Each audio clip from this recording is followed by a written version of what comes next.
अस्सलामुअलैकुम and a very good morning. Espresso में आपको खुशामदीद कहेंगे। मैं हूं अर्मिला हसन और मैं हूं इमरान हसन। इस उम्मीद और दुआ के साथ कि आप बिल्कुल ठीक ठाक है, नहीं है तो हो जाएंगे। अपना ख्याल रखते हुए सर्दी से महफूज है और उसके साथ साथ सर्दियों को एंजॉय कर रहे हैं। इमरान हसन में अर्मिला हसन नहीं है और एक्सप्रेसो है ये, और वीक शुरू हो चुका है। मंडे का रोज है और आज आपको पता है मंडे को हम एनर्जी के साथ आते हैं, कोशिश करते हैं कि इस एनर्जी को बहाल रखा जाए, पूरा वीक जारी रहे, क्योंकि ना मंडे को थोड़ा सुबह उठना मुश्किल होता है। आपको समझ तो गए होंगे। जी बिल्कुल। Monday blues and green and all, that's what we call greens and blues. ठीक है, तो ये तो होता है। अच्छा जी, दो तीन बड़ी इंपॉर्टेंट चीजें हैं जिससे हम आगाज करते हैं। देन ऑब्वियसली प्रोग्राम में सारे सेगमेंट्स हैं, आपको हेडलाइंस में बता देंगे क्या क्या है। एक तो केपीके में इलेक्शंस जारी हैं, बड़े कांटेदार मुकाबले चल रहे हैं और अपसेट हो रहा है पीटीआई के खिलाफ। इस वक्त पीटीआई बहुत ज्यादा कोई लीडिंग पोजीशन में नहीं है, लेकिन उससे भी बड़ा अपसेट ये है कि जेयूआई लीड कर रही है। ये हमारी बड़ी खबर भी है, जाने तो हम जाएंगे। लेकिन इसमें जो एक बड़े मजे का दिलचस्प वाकया हुआ वो परवेज खटक वजीर दिफा के हवाले से हुआ, जिन्होंने एक ही बैलेट पेपर के ऊपर दो क्या कहना चाहिए इंतखाबी निशानों के ऊपर स्टैंप लगा दी, और एक तीर था और एक बल्ला था। और उसकी वजह क्या थी भला? क्योंकि पीपल्स पार्टी से उनके भांजे थे, भतीजे थे वो कैंडिडेट थे और पीटीआई से तो बेटे थे, तो कंफ्यूजन में पता नहीं क्या कंफ्यूजन थी या इजहार यकजहती था कि चलो दोनों ही राजी हो जाएं। फिर वो बैलेट दिखाया, PTI is very good at it. वैसे वो बैलेट बाद में दिखाना और फिर वो मोबाइल पे शूट करना, मतलब I think it was secret ballot, so इसको इस तरह से दिखाना। लेकिन दोबारा उन्होंने वोट कास्ट किया, दोबारा से नया पेपर लिया, उन्होंने वोट डाला। हमें तो नहीं देते, गलती हो जाए हमारे वोट से। तो खैर, तो ये एक दिलचस्प सूरत हाल हुई। उसके साथ साथ हम आपको दिखाते हैं मौसम की। जो हम अंगड़ाइयों की बात करें तो बर्फबारी सवात के अंदर बर्फबारी हुई है, जिसके मनाज़िर आपको भी हम अपनी टीवी स्क्रीन पर दिखा रहे हैं। उफ, कितना अच्छा सीन। मतलब ये वो नज़ारे जो आप यहाँ बैठ के स्पेसिफिकली मिस करते हैं, क्योंकि ये जो बर्फबारी होती है और जो स्नोफॉल है, या जो इन नॉर्दर्न एरियाज की हम बात करते हैं, यहाँ पर जिस तरह से इंटेंसिटी के साथ बर्फबारी होती है, और वहाँ पे जो लोग वेकेशंस के लिए जाते हैं उनके लिए एक अच्छा जो कह ले सेटअप। अच्छा, सवात एक बहुत अच्छी बात अब ये होगी, आपको पता है सवात तक मोटरवे बन गई है। हाँ। तो पहले जो रास्ता था, थोड़ी अगर कंफ्यूजन होती थी सवात के अंदर, शायद आपको थोड़ा प्रॉब्लम हो, लेकिन वादिये सवात तक अब मोटरवे पिछले दौरे हुकूमत में पीटीआई ने शुरू किया था, वो कंप्लीट हुई है। तो आप जा सकते हैं इसमें। आई थिंक कंप्लीट हो गई है। हो गई है। पीटीआई भी चीजें कंप्लीट कर लेती होती है कभी कभी। तो खैर, लेकिन बहुत खूबसूरत मनाजिर हैं।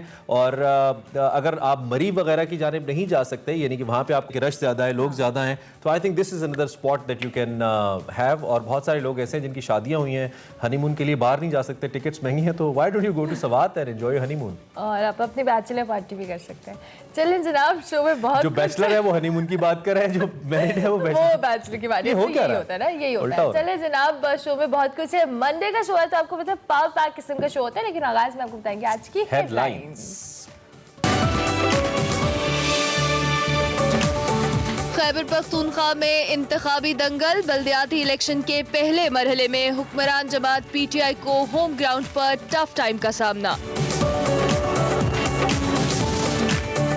बल्दियाती इलेक्शन में शदीद बदनज़मी, लड़ाई झगड़े, फायरिंग, रॉकेट और खुदकुश हमले। 5 अफराद जाँ बहक, मुतअद्दिद जख्मी हो गए। पाकिस्तान की मौसर सिफारतकारी 41 साल बाद फिर अफगानिस्तान के मामले पर पूरी मुस्लिम उम्मा को इस्लामाबाद में इकट्ठा कर लिया। गैर मामूली इजलास के गैर मामूली फैसले। अफगान अवाम की मदद के लिए ट्रस्ट बनाने और फूड सिक्योरिटी प्रोग्राम पर इत्तेफाक। ओआईसी का नुमाइंदा खुसूसी भी मुकर्रर होगा। एशियन बॉक्सिंग फेडरेशन का टाइटल अपने नाम करने वाले आसिफ हजारा होंगे एक्सप्रेसो के मेहमान। सेगमेंट निकले तेरी तलाश में बात करेंगे मुस्तनसर हुसैन तारड़ साहब से उनकी किताब लाहौर से यारकत पर। और नवाबी फूड की स्पेशल सौगात कश्मीरी सब्ज चाय और सूप। देखिए सेगमेंट देसी फूड में।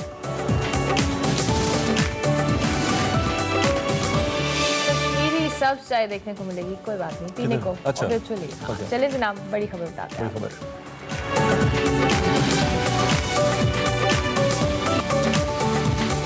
ओके, सो सबसे पहले खैबर पख्तूनख्वा की बात करते हैं। बल्दियाती इंतखाबात वहाँ पे हो रहा है 17 अजला में हो रहा है। पहला मरहला है। इस पहले मरहले में पेशावर, नौशहरा, कोहाट और डीजी खान समेत 17 अजला शामिल हैं, जहाँ पे मुख्तलिफ तहसीलों में हो रहा है। इस इलेक्शन में 66 तहसीलें हैं, 2000 विलेज और नेबरहुड 328 नेबरहुड काउंसिल्स के लिए 37,000 उम्मीदवार 37,752 उम्मीदवार जो है वो मैदान में। तो डिजिट्स मुझे कंफ्यूज कर देते हैं हमेशा। अच्छा, पीटीआई गवर्नमेंट बल्दियाती इंतखाबात में ताखीर चाहती थी, आपको याद होगा, और गैर जमाती बुनियादों पर इलेक्शन करवाने की ख्वाहां थी। ताहम जो सुप्रीम कोर्ट है इसने ये हिदायत दी थी और इसकी हिदायत पर बल्दियाती इंतखाबात यहाँ पर करवाने पर मजबूर हुई तहरीक इंसाफ की हुकूमत।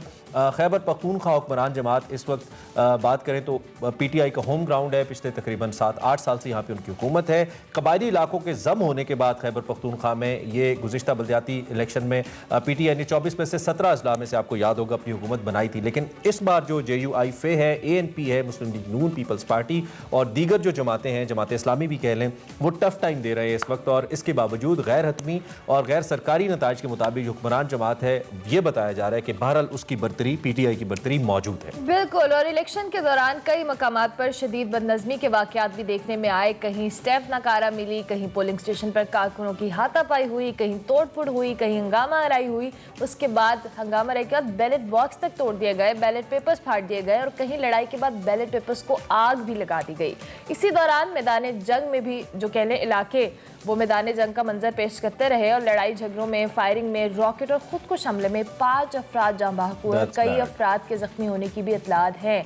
दर आदम खेल में वफाकी वजीर साइंस एंड टेक्नोलॉजी और सेनेटर शिबली फराज पर नामालूम अफराद ने हमला किया। ताहम वफाकी वजीर मौजूदाना तौर पर महफूज रहे, उनका ड्राइवर और गार्ड जख्मी हुए। और दूसरे मरहले में बात की जाए तो सूबे के दीगर अजला में बल्दियाती इलेक्शन 16 जनवरी को होंगे।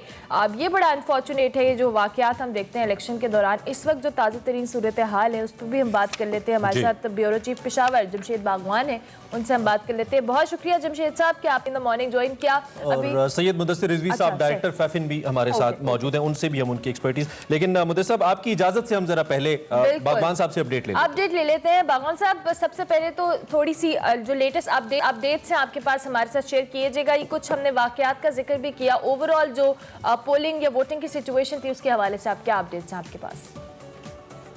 देखिए, एक जो बाजावर को छोड़ के जो टेररिज्म का वाक़या था, दहशतगर्दी का, जिसमें MP के वो को निशाना बनाया गया। बाकी मेरे ख्याल में ये इंतखाबात काफ़ी अच्छे माहौल में हुए। इतनी छोटी मोटी लड़ाइयाँ तो होती रहती है। जो दरादम खेल का इवेंट है उसका भी इलेक्शन से इस तरह का कोई काम है नहीं, क्योंकि वो लोग जो फाटा मर्जर के खिलाफ थे, इलेक्शन से ज़्यादा वो मतलब इलेक्शन नहीं बल्कि उनका एहतजाज था फाटा इंज़िमाम के खिलाफ।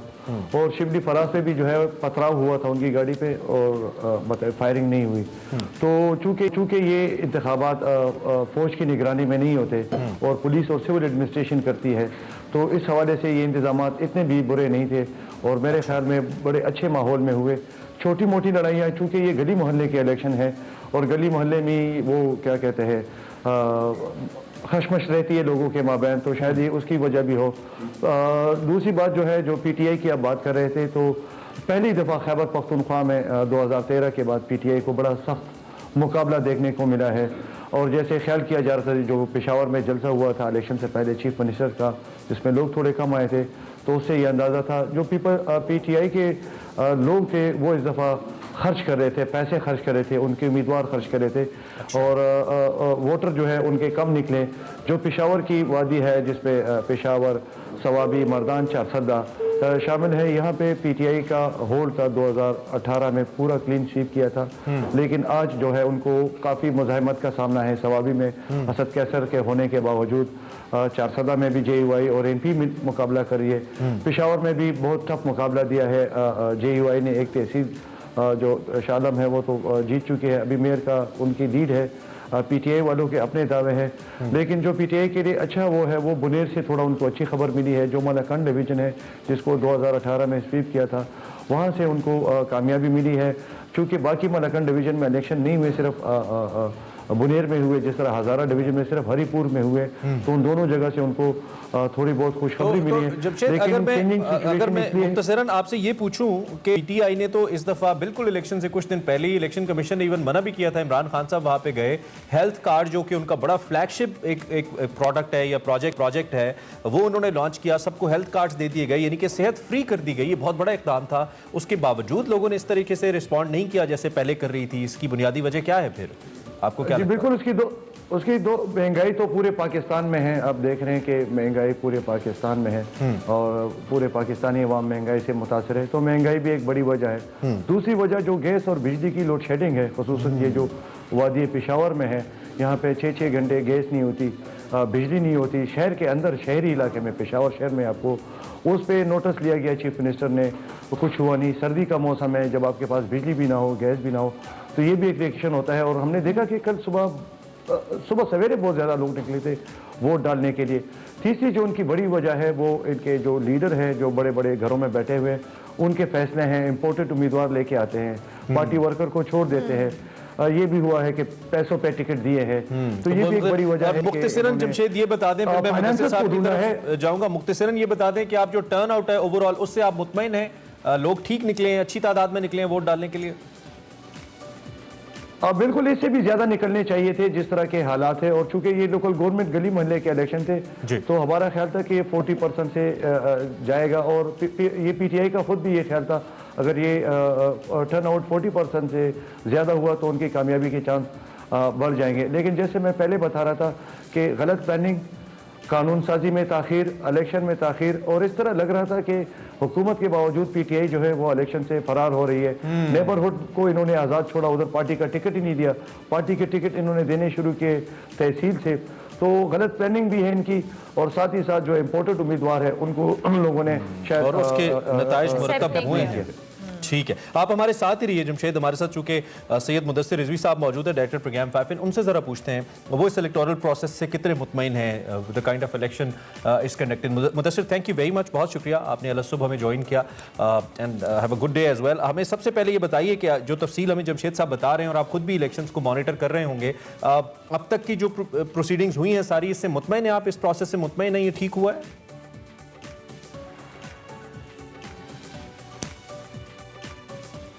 मुदस्सिर साहब, आपकी ऑडियो, शायद आपका माइक म्यूट है, अपना माइक अनम्यूट कर लीजिएगा, आपकी आवाज़ नहीं आ रही है हमें।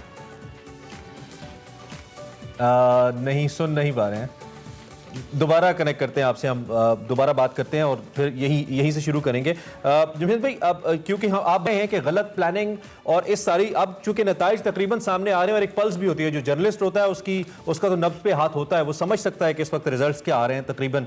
तो आप इन नताइज को कहेंगे कि बहुत डिसअपॉइंटिंग नतीजा है, या इतना बड़ा धचका नहीं है पीटीआई के लिए, सह जाएगी पीटीआई के पीके?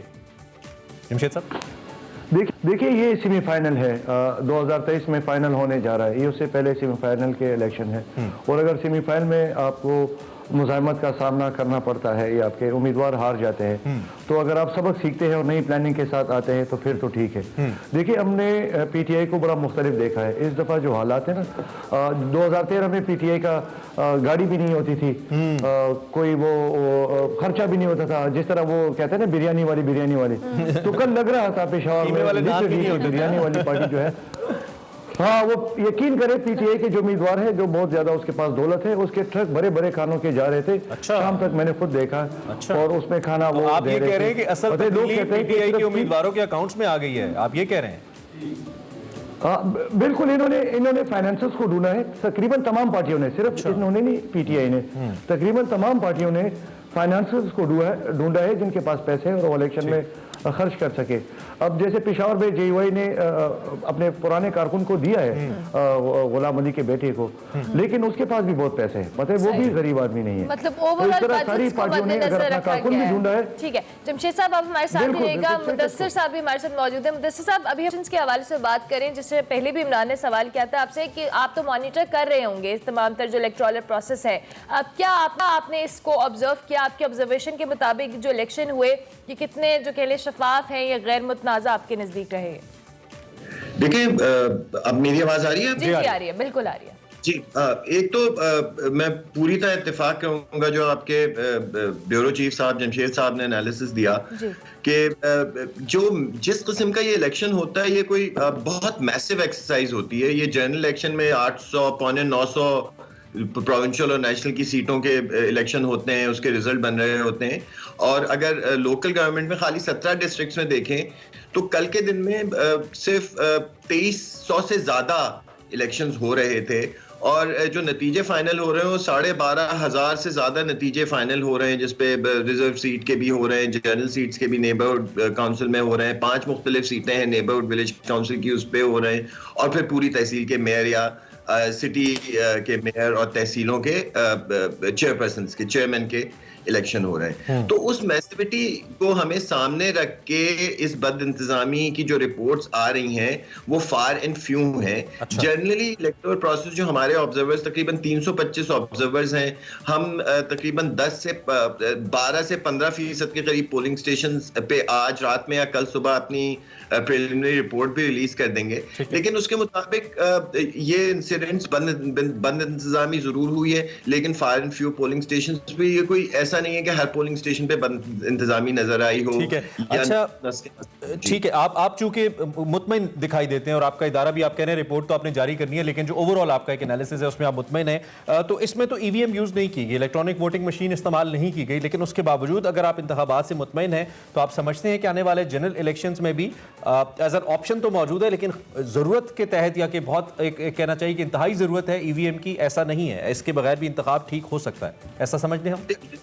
जो इलेक्शन पे अगर तो सियासी जमातें, जो पॉलिटिकल पार्टीज, जो कंटेंटर्स हैं, उनका नतीजे पर और उसके प्रोसेस पे इत्तेफाक होता है और उनकी तसल्ली होती है, उससे बड़ी आपको सेटिस्फेक्शन किसी इलेक्टोरल डिसीजन के लिए नहीं चाहिए। अगर सियासी जमातें जो इलेक्शन लड़ती हैं, जो जिनका कॉन्टेस्ट होता है, उनमें इत्तेफाक होए कि वेदर पेपर बैलेट यूज होगा या इलेक्ट्रॉनिक वोटिंग मशीन यूज होगी, तो उन डिसीजंस को तो हमने उसकी इम्प्लीमेंटेशन को मॉनिटर करना है।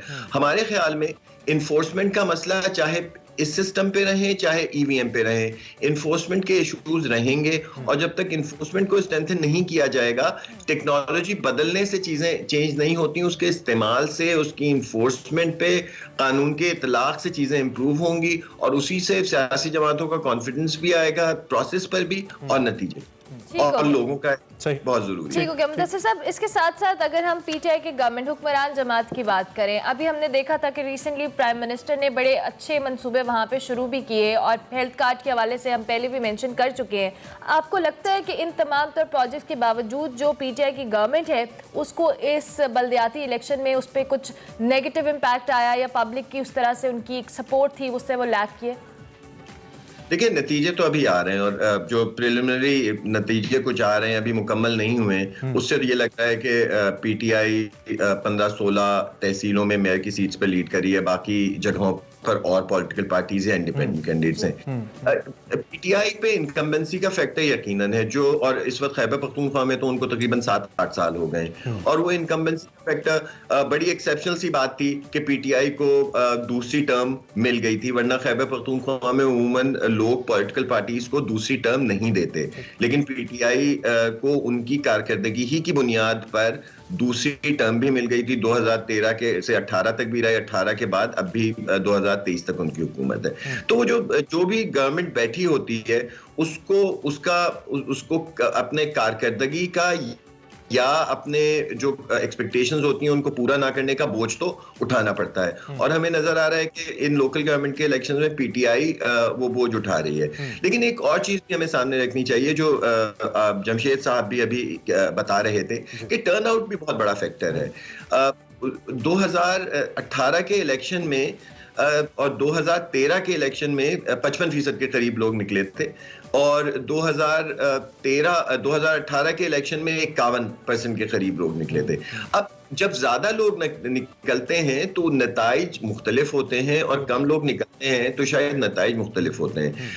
टर्नआउट बहुत बड़ा फैक्टर है। जनरल इलेक्शंस में टर्नआउट ज्यादा हो तो यही शायद पॉलिटिकल लैंडस्केप हमें कुछ तहसीलों में मुख्तलिफ नजर आए। तो हमें पॉलिटिकल पार्टीज शायद लोकल गवर्नमेंट इलेक्शंस में अपने जो वोटर्स हैं उनको पूरी तरह मोबिलाइज नहीं कर पाए, या वोटर्स खुद मोबिलाइजेशन के बावजूद नहीं निकले। इस पे शायद मजीद हमें मीडिया को भी रिसर्च करने की जरूरत है, हम जैसे इदारों को भी रिसर्च करने की जरूरत है कि लोग लोकल गवर्नमेंट के इलेक्शन में जहां पे उनको ज्यादा निकलना चाहिए, क्योंकि हाँ जिस के मसाइल होते हैं। लेकिन 2015 के अगर हम देखें 2015 के लोकल गवर्नमेंट के जो इलेक्शन हुए थे उसमें भी टर्न आउट कदरे कम था बनिस्बत 2013 के जनरल इलेक्शन। इसमें जो अनफॉर्चुनेट बात है वो जो जिस जानिब आप इशारा कर रहे हैं वो ये है कि वक्त के साथ कम क्यों हो रहा है? अगर हाँ इसको बढ़ना चाहिए, ज्यादा पार्टिसिपेशन ज्यादा होनी चाहिए। True that. देखिए अगर तो पॉलिटिकल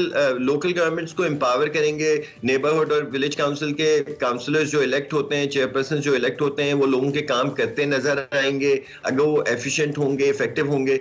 बहुत सारी चीजें हमें जो मुशर्रफ के जमाने की थी वो बुरी लगती हैं, लेकिन लोकल गवर्नमेंट का सिस्टम जो उन्होंने उस गवर्नमेंट में बना था वो खासा इफेक्टिव था, लोगों का ट्रस्ट डेवलप हो रहा था क्योंकि वो एम्पावर्ड लोकल गवर्नमेंट्स थी।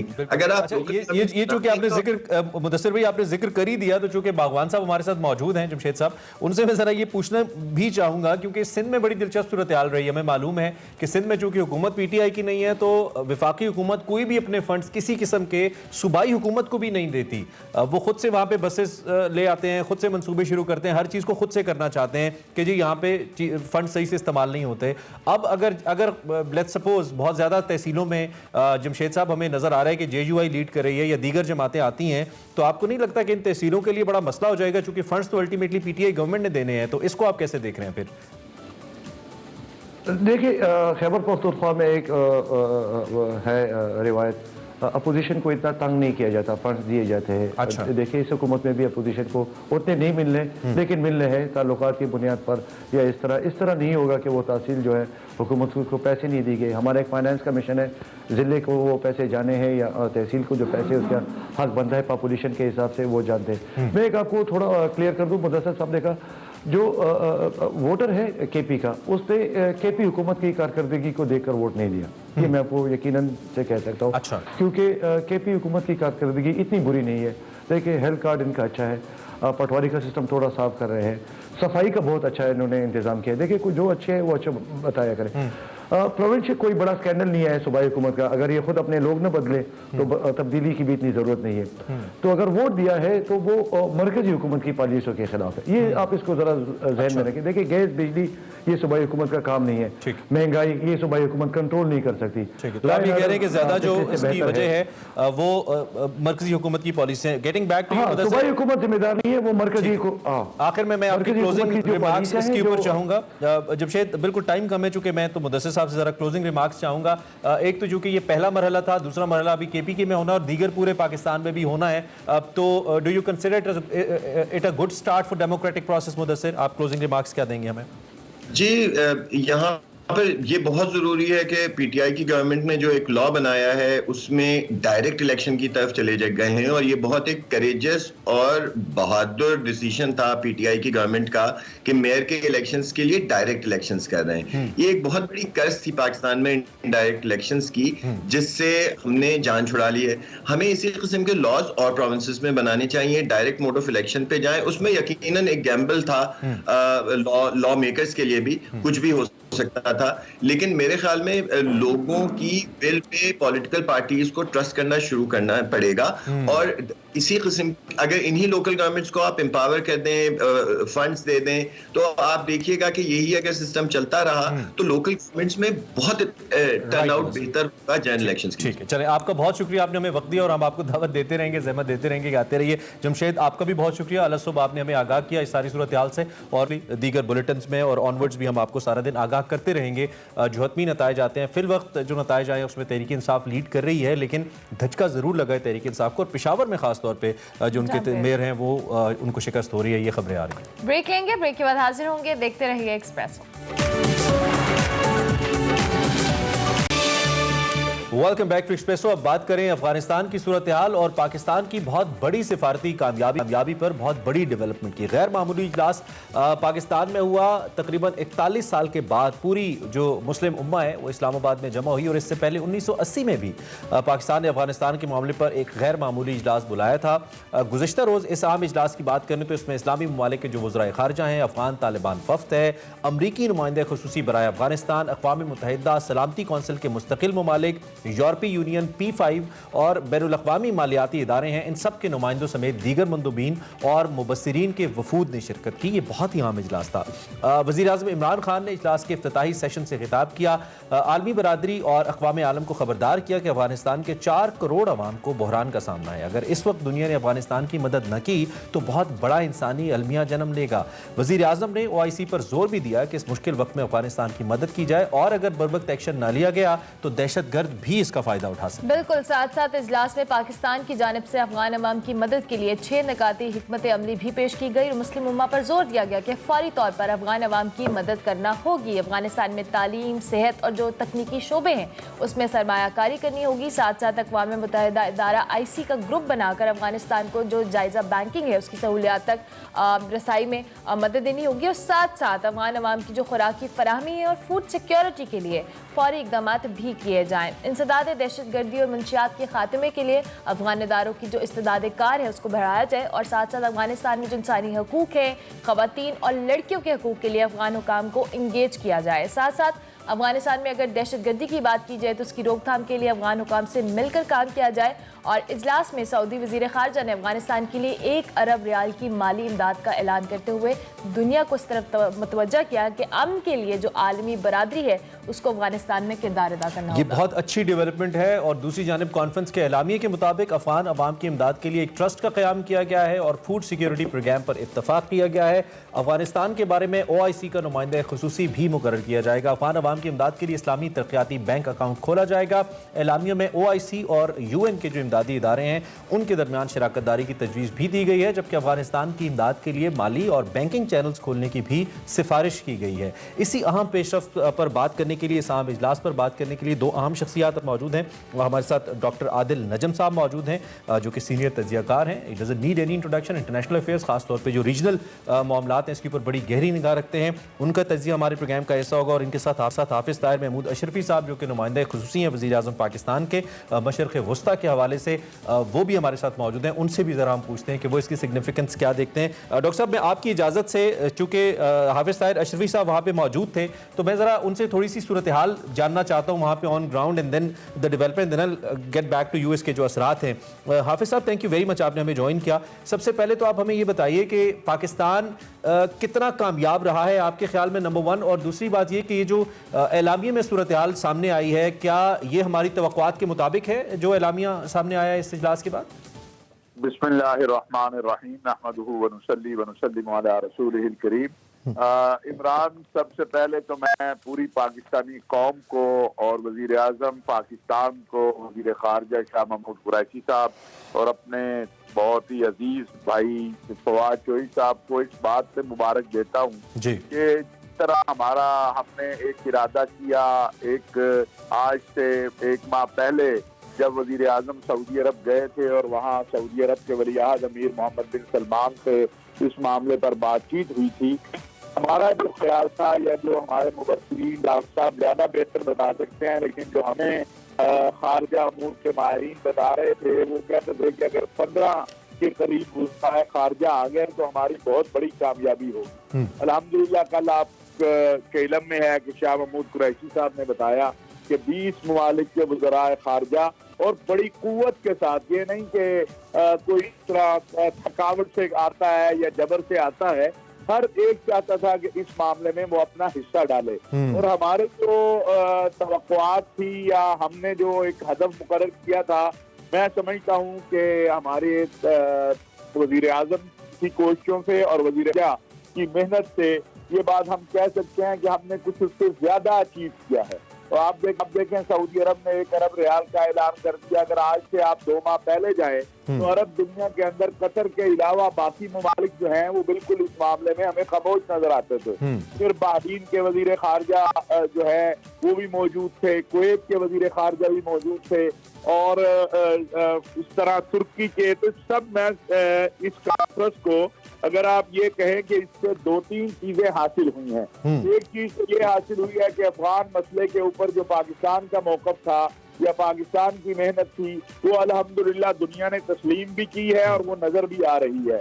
दूसरा ये हुआ कि जो पाकिस्तान के बारे में एक प्रोपेगेंडा किया जाता था कि पाकिस्तान जनाब इस्लामी दुनिया में भी और आलमी दुनिया में भी तन्हाई के शिकार है, और वो आपने देख लिया कि अल्हम्दुलिल्लाह हमारी दावत पर थोड़े वक्त में और कुछ ऐसे लोग वज़राए खारजा भी थे जो सिर्फ चंद घंटों के लिए आए हैं, 10 घंटों से भी कम वक्त उन्होंने यहाँ सर्फ किया, लेकिन वो इस कॉन्फ्रेंस के लिए आए। और फिर सऊदी अरब ने, अगर हम क्योंकि ये लाजिम बात है कि इस वक्त इस्लामी ताउन तंजीम की सरबराही सऊदी अरब के पास है, तो सऊदी अरब के सरबराह फरमारवा खादिमुल हरमैन शरीफैन शाह सलमान बिन अब्दुल अजीज और उनके वलीअहद अमीर मोहम्मद बिन सलमान का भी शुक्रिया अदा करते हैं, उनके वजीर खारजा का भी, और तमाम ममालिक का। हम तो देखें पाकिस्तान ने एक बार फिर साबित किया है, मैं हमेशा कहा करता हूं कि पाकिस्तान के अंदर बड़ी कुव्वत और ताकत है और आलम इस्लाम को हम मुत्तहिद कर सकते हैं। इस कॉन्फ्रेंस में अफगानिस्तान के मसले पर ये 41 साल बाद जो यानी अफगान मसले पर इस दौरान हमारे यहाँ इजलास हुए हैं OIC के, लेकिन अफगान मसले पर 41 साल के बाद हमने वो दुनिया को जमा किया और उससे मुस्बत खबरें हैं, मनफी कोई खबर नहीं। बिल्कुल एक बड़ा पॉजिटिव इमेज आया है ओवरऑल पाकिस्तान ने अगर इतना बड़ा कदम उठाया है। इसके साथ साथ डॉक्टर आदिल भी हमारे साथ मौजूद हैं। डॉक्टर आदिल, पाकिस्तान के हवाले से अगर हम बात करें तो अफगान अवाम के हवाले से हमने हमेशा जो कह लें एक्सेप्शनल स्टेप्स उठाए हैं। आप इस कॉन्फ्रेंस को किस तरह से सफारती मुहाज पर पाकिस्तान की एक बड़ी कामयाबी देखते हैं कि दीगर ममालिक को इकट्ठा करना, और क्या आपको लगता है कि जो OIC ममालिक हैं ये मगरबी मुल्कों के मुतबादिल का किरदार अदा कर सकेंगे अफगानिस्तान के मसले पर? देखिए, पहले तो आपका जो सवाल है वो बिल्कुल दुरुस्त है कि जो हमारा फोकस है वो अफगानिस्तान के अवाम है। अफगानिस्तान में बच्चे, वो खानदान, वो बुजुर्ग जो 4 महीने से नहीं, 20 साल से नहीं, 40 साल से, बल्कि उससे भी ज़्यादा एक कांस्टेंट क्राइसिस में है। और उसमें एक तरह से पाकिस्तान का ह्यूमैनिटेरियन लीड लेना, क्योंकि अमूमन जब हम बात करते हैं अफगानिस्तान की तो वो तालिबान के हवाले से होता है, सियासत के हवाले से होता है, सिक्योरिटी के हवाले से होता है। सो मेरे ख्याल में एक बड़ी दुनिया के लिए कामयाबी, सिर्फ पाकिस्तान के लिए नहीं, अफगानिस्तान के अवाम के लिए, जो पाकिस्तान ने इस कॉन्फ्रेंस से पैदा की, वो ये कि फोकस जो है वो इंसानी जो की है, इंसानी तरक्की, ह्यूमन डेवलपमेंट या जो ह्यूमैनिटेरियन है उस पे फोकस हो। फोकस ये हो कि अब ये जो कुछ सियासत है, जो कुछ सिक्योरिटी है, वो जरूर बात करें, लेकिन ये देखें कि जो अफगानिस्तान के अवाम है उनका क्या हाल है और हमारा क्या फर्ज है कि हम उसमें अपना हिस्सा डालें। तो पहले तो मेरे ख्याल में ये कामयाबी, सफारती तौर पे ये भी कामयाबी है कि मेरे ख्याल में इतनी बड़ी कॉन्फ्रेंस करना जो है ये कोई आसान काम नहीं होता। सऊदी अरेबिया ने कॉल दी और यकीनन मुबारकबाद के मुस्तहिक हैं हमारे जो वजीर खारजा हैं शाह महमूद कुरैशी साहब, लेकिन फॉरेन ऑफिस, और ये मैं इसलिए कह रहा हूँ कि ये करना इतनी बड़ी चीज़ होती है, उसमें बड़े लवाजमात होते हैं और वो सफारती लवाजमात होते हैं, सिर्फ वो एडमिनिस्ट्रेटिव नहीं होते। तो इसको पुल ऑफ करना और सक्सेस से पुल ऑफ करना एक तरह से हमारी एक डिप्लोमेटिक विक्ट्री है, और आई होप कि ये एक अच्छा कदम है वापस उस जगह पे आने का जहां हमारी जो डिप्लोमेसी है वो सिर्फ 4-5 मुल्कों तक ना रह जाए, लेकिन पाकिस्तान की डिप्लोमेसी जो है वो दुनिया भर में हो, क्योंकि आज की दुनिया में इसकी जरूरत है। बिल्कुल ठीक है, बिल्कुल ठीक है। हाफिज साहब, आप मुझे सुन पा रहे हैं? हाफिज तारिश साहब आप हैं हमारे साथ? अच्छा, हाफिज साहब जी, अच्छा, मैं एक सवाल बड़ा इंपॉर्टेंट इसमें मेरे जहन में, कल भी मैं देख रहा था आपको भी, इनफैक्ट मैं जो फॉरेन मिनिस्टर्स थे उनके साथ, खासतौर पे जो सऊदी लीडरशिप थी उसके साथ मैं देख रहा था in a candid conversation floor of the house के ऊपर, लेकिन उसको देखते हुए तालिबान बिलखुसूस, इस वक्त सवाल ये है कि तालिबान इस सारे हमारे अमल को, क्योंकि कुछ अर्सा पहले तो एवरीथिंग वाज क्वाइट पॉजिटिव, लेकिन पिछले कुछ अरसे में कुछ ऐसे बयानात आए हैं पाकिस्तान के अंदर डेमोक्रेटिक सिस्टम को लेकर जिससे थोड़ा सा अवाम के अंदर एक तशवीश की लहर लहर दौड़ी, तो तालिबान इस सारी एक्टिविटी को जो अफगानिस्तान के लिए पाकिस्तान ने की है, ओब्वियसली ह्यूमैनिटेरियन ग्राउंड्स के ऊपर की है, इसका कोई सियासी मकसद नहीं था, वो कैसे ले रहे हैं या उनको कैसे लेना चाहिए? क्या एक्सपेक्टेशंस हैं पाकिस्तान की इस हवाले से? देखिए, गुजारिश ये है कि मैं कल जो खान साहब ने कहा है, मैं भी वही बात कहूंगा कि हमारे सामने अफगानिस्तान है, अफगानिस्तान की अवाम है, और हमें मुस्तकिल हम 40 साल से अगर अफगानिस्तान हालत जंग में है तो हालत जंग में हम ही हैं। अगर अफगानिस्तान में बर्बादी हो रही है तो खुद के शमले हमने भी बर्दाश्त किए हैं। अगर लाशें वहाँ उठी हैं तो लाशें यहाँ हैं। तो हमारा पहला तो जो इंटरेस्ट है या हमारा बतौर मुसलमान होने की एक हमारी जिम्मेदारी है, वो ये है कि वहाँ के लोगों का एहसास, जिस तरह अभी सर्द मौसम आ रहा है, इसके हालात है, सारा कुछ कल बताया गया है इस हवाले से। जी हाफिज साहब, उस अबूरी हुकूमत को मेरा ख्याल है कि इससे बड़ी और कुव्वत और क्या मिल सकती है कि चंद माह पहले के हालात और आज के हालात में पाकिस्तान की मेहनत और कोशिश से जमीन आसमान का फर्क आया है। मैं ये भी आपको बताता चलूं कि बाद इस्लामी दुनिया के ऐसे ममालिक से जो हमने बात ही नहीं करनी है, हमें माजी का बड़ा तलख तजर्बा है, लेकिन पाकिस्तान ने उनको कायल किया कि अगर आप बातचीत नहीं करेंगे अफगानिस्तान मुस्तहकम नहीं होगा, और खुदा न खास्ता वहाँ खाना जंगी होती है या आलमी दहशतगर्द तंजीमें वहाँ पनपना शुरू हो जाएंगी, तो ये फिर सिर्फ पाकिस्तान ही नहीं, सारा खित्ता और दुनिया जो है। ठीक है, तो आप ये कह रहे हैं कि ओवरऑल इसका इम्पैक्ट पॉजिटिव ही है। ठीक है, एक इमरान जरूरी बात जो आपने कही, देखिए पाकिस्तान अपना आइन और कानून रखता है।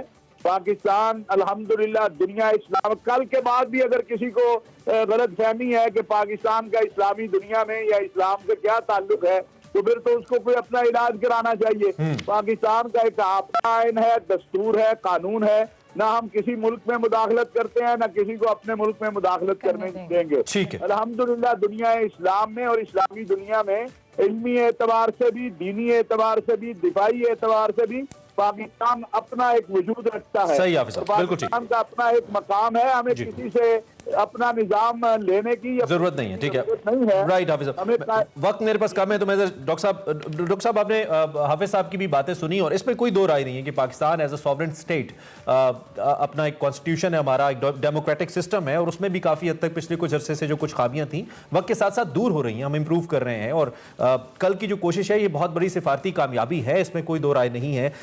इसका अब इम्पैक्ट आप क्या देखते हैं? आपने इसको पहला कदम करार दिया है और हमने इसे कहा है कि सियासी कोई मकासद इसके है नहीं, इसका इम्पैक्ट आप क्या देखते हैं आने वाले वक्त में उन इंपॉर्टेंट ममालिक की जानिब से जिनका बुनियादी किरदार है, मेरा इशारा अमेरिका और दीगर मगरबी ममालिक की जानिब है? देखिए, इसका जो फैसला है, हर चीज का फैसला तारीख करती है और इसका भी फैसला इम्प्लीमेंटेशन में होगा। पहला फैसला तो ये होगा कि जो वादे किए गए, जो बातें की गई कल उस कॉन्फ्रेंस में मुख्तलिफ मुसलमान ममालिक से, उन पे अमल हो और उन पे अमल फौरी तौर पे नजर आए। ठीक है, क्योंकि ये ऐसी बात नहीं है कि हाँ यार देखते हैं, सोचते हैं, कर लेंगे, 4 महीने बाद आओ, क्योंकि क्राइसिस जो है वो आज है, और उसकी अहमियत ये है कि अगर इन पे अमल होता है, अगर बाकी दुनिया भी ये देखती है कि यार ये सिर्फ पाकिस्तान नहीं है जो अफगानिस्तान की बात कर रहा है, ये पूरी जो मुसलमान ममालिक हैं वो कर रहे हैं, और उन पे भी देखें ना, मुसलमान ममालिक का भी तो टेस्ट था ना कि अगर दूसरे भाई मुसलमान पे मुश्किल हालात आए तो तुमने क्या किया, इससे पहले कि हम किसी और से मांगे, किसी और से कहें कि कुछ करो, हमारा फर्ज बनता है कि हम अपना हिस्सा डालें। तो पहला जो इसका टेस्ट है वो ये है कि जो भी प्लेजेस हुई, जो भी मैकेनिज्म हुआ तरसील का मामला, उस पे इम्प्लीमेंटेशन हो। अगर वो इम्प्लीमेंटेशन होगी तो उसका नतीजा ये होगा कि दूसरे ममालिक पे बिलशमूल for example America, Europe, United Nations की एजेंसीज, जो बड़े ममालिक हैं जो मौजूद थे, वो भी मौजूद थे, वो भी देख रहे थे, ये सब कुछ देख रहे थे। अगर इम्प्लीमेंटेशन होगी तो उन पे प्रेशर पड़ेगा, उनकी अवाम पे प्रेशर पड़ेगा कि ये जो दूसरे ममालिक कर रहे हैं हम क्यों नहीं कर रहे। तो इन ये उन पे प्रेशर डालने का डिप्लोमेटिकली ये एक तरीका है, और अमल तब होगा जब हम पहला कदम उठाएंगे। बिल्कुल ठीक है, बिल्कुल ठीक। डॉक्टर साहब, thank you very much your presence. ये टॉपिक तो काफी वसी है, इस पे मजीद बात भी हो सकती है, लेकिन वक्त में आपका बहुत शुक्रिया, आपने हमें अलसुब वक्त दिया और हमारे साथ मौजूद थे। हाफिज ताहिर महमूद अशरफ साहब, थैंक यू वेरी मच, आपके साथ मौजूद रहे और इस अहम मामले पे जो हुकूमती मौक़िफ़ है वो हमारे सामने रखा। इसी पॉइंट के ऊपर हम ब्रेक लेते हैं और ब्रेक के बाद कुछ मजीद मौज़ूआत के साथ वेलकम बैक टू एक्सप्रेसो। आपने कभी गुड़ फेस्टिवल अटेंड किया? बहुत सारे फेस्टिवल होते हैं, गुड़ का क्या? मैंने गुड़ का फेस्टिवल अटेंड नहीं किया।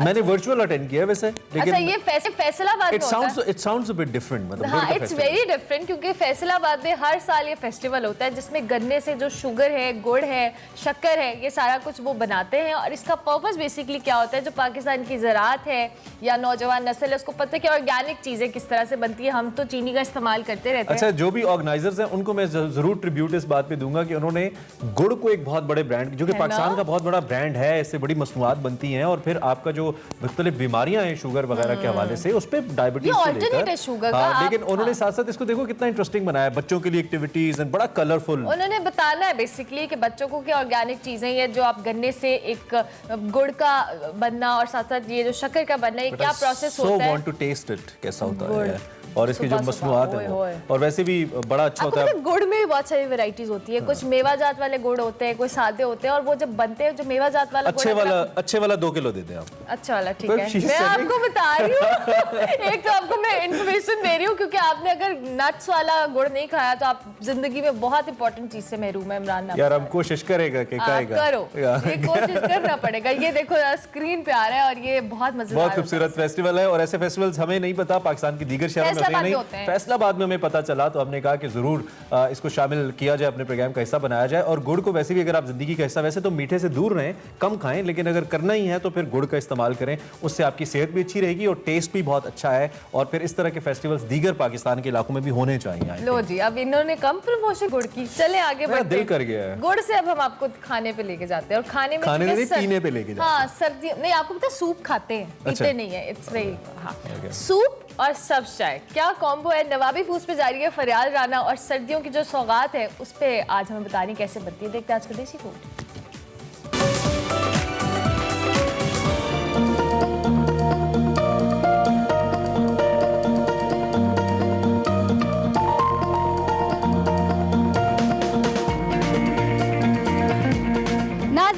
सर्दियां आते ही लोग बड़े शौक से सूप और कश्मीरी सब्ज चाय पीते हैं। आज मैं आई हूँ नवाबी फूड्स पे, जो के है सागर रोड सदर में, जो के 1957 से देसी फूड भी बना रहे हैं। ये कश्मीरी चाय और सूप के अलावा देसी फूड में क्या क्या बनाते हैं, चले आए चलकर देखते हैं।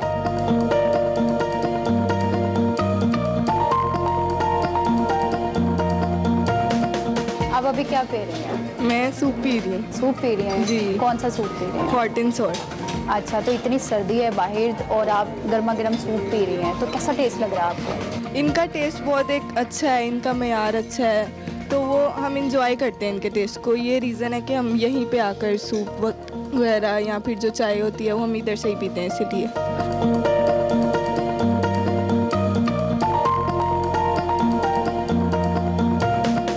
अच्छा, मुझे बताएं सर्दियों में सूप पीना कैसा लगता है? सर्दियों में तो बहुत अच्छा लगता है, मतलब कि फेवरेट भी है ना सूप, तो इसलिए बहुत अच्छा लगता है सर्दियों में सूप पीना। हम घर में भी बनाते हैं, लेकिन यहाँ का जो टेस्ट है ना वो बहुत अच्छा है, इसलिए हम यहाँ पे आए हैं। तो आपको क्या खास बात लगती है इनके सूप की? यही है कि अफोर्डेबल है काफ़ी।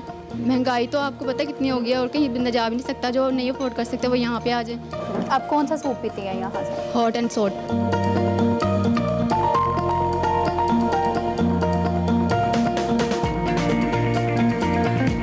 आप अभी क्या खा रहे हैं? मैं बिरयानी खा रहा हूँ। बिरयानी खा रहे हैं, तो कैसा टेस्ट लगा आपको? आज तक मैंने इस तरह नहीं खाया, तो बस से एक्सपेंशन में बनाते हैं। और मतलब कि मैं गिलगित बल्तिस्तान का बिलोंग रखता हूँ, तो उधर भी मतलब कि इतना मतलब कि अच्छी तरह बिरयानी नहीं बनाया, इतना इस तरह बनाते हैं। और जो चाय सूप इनका बहुत अच्छी टेस्ट है।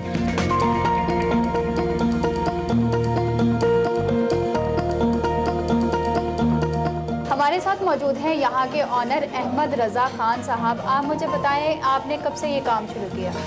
देखिए, काम हमने स्टार्ट किया है 1957 में, और इस काम को स्टार्ट किया था मेरे दादा अबू ने, और जो मैं हूँ इस काम में हम 3rd जनरेशन में हैं। मतलब मेरे दादा अबू करते थे, फिर मेरे अबू करते रहे, और अब जो है वो सारा काम मेरे हैंड ओवर है। क्या आपने ये काम इसी जगह से शुरू किया था? नहीं, यहाँ पे शिफ्ट हुए हमें तकरीबन 10 साल हुए होंगे।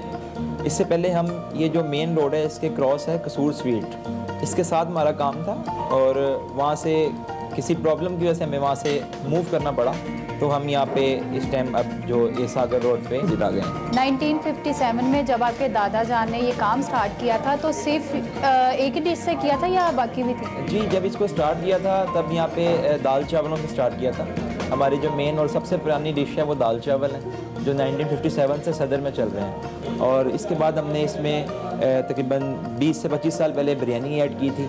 और जो विंटर सीज़न का काम है हमारा सूप का, कश्मीरी चाय का, ये हमने तकरीबन 40 साल से ये काम हम ये वाला भी साथ कर रहे हैं। और अभी जो इसमें जो हमारे पास देसी फूड्स में जो बारबेक्यू, सब्जी, कढ़ाई वगैरह है, इसको भी स्टार्ट किया हमारे पास 6 से 7 साल हो चुके हैं। अब आप देसी फूड में क्या क्या सर्व कर रहे हैं? अब देसी फूड में वही दाल चावल हमारे पहले चलते आ रहे हैं, बिरयानी है, उसके बाद सब्जी है, और चिकन कढ़ाई, मटन कढ़ाई। बारबेक्यू में हमारे पास जो है वो मलाई बोटी स्पेशल है, और चिकन नेबलेट्स हैं, चिकन कबाब, बीफ कबाब, चिकन पीसेस, और ये सारा कुछ हम देसी फूड में जो है तैयार करते हैं। किस डिश की डिमांड सबसे ज़्यादा?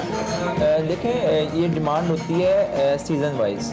जिस तरह अभी आजकल जो विंटर सीज़न है, इसमें सूप, कश्मीरी चाय वगैरह की डिमांड बहुत ज़्यादा है। वैसे हमारे दाल चावलों की डिमांड बहुत अच्छी है, बिरयानी की डिमांड बहुत अच्छी है। इतने अरसे से आप ये काम कर रहे हैं तो कोई मशहूर शख्सियत तो आती होंगी? मशहूर शख्सियात में सबसे पहले हमारे पास नातख़्वां काफ़ी सारे आते हैं। हाफिज़ ताहिर कादरी हैं जो कि कराची से बिलोंग करते हैं। जब भी वो लाहौर आते हैं, इनकी लाहौर में महफ़िलें होती हैं तो खाना हमारे पास वो अक्सर खा के जाते हैं। और जो हाफिज़ अहमद रज़ा है वो भी यहाँ पे अक्सर खाना खा के गए हैं। और जो स्टेज एक्टर्स हैं, अमानुल्लाह साहब, ये तो हमारे तकरीबन रेगुलर कस्टमर थे जिनका इंतकाल हो चुका है। और उसके अलावा ज़फ़री खान है, उनके घर पे भी ऑर्डर जाता है और यहाँ पे भी आके खाना खाते हैं। और स्टेज के भी काफ़ी सारे एक्टर्स और काफ़ी सियासी शख्सियात भी हमारे पास आती हैं। सर्दियों में सबसे ज़्यादा डिमांड किसकी है, सब्ज़ चाय की या फिर सूप की? तो सर्दियों में हमारी जो ज़्यादा डिमांड है वो कश्मीरी चाय की होती है, क्योंकि इसमें हम जो है वो खालिस दूध इस्तेमाल होता है, जिसमें पानी बिल्कुल नहीं डलता। और इसको 2-3 दफ़ा ये चाय तैयार करने के लिए दूध उबलता है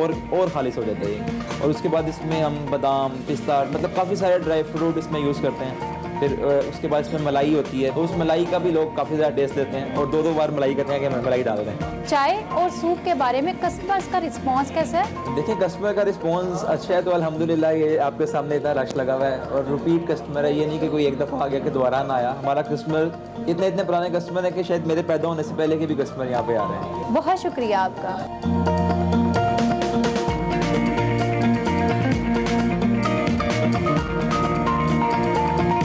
मेरे लिए नवाबी फूड्स का खाना आ चुका है, जिसमें है बारबेक्यू, और ये वो वाले मशहूर दाल चावल हैं जो कि 1957 से लोग खाते आ रहे हैं। और इसके साथ है चिकन कॉर्न सूप, और उसके साथ है सब्जी और नान।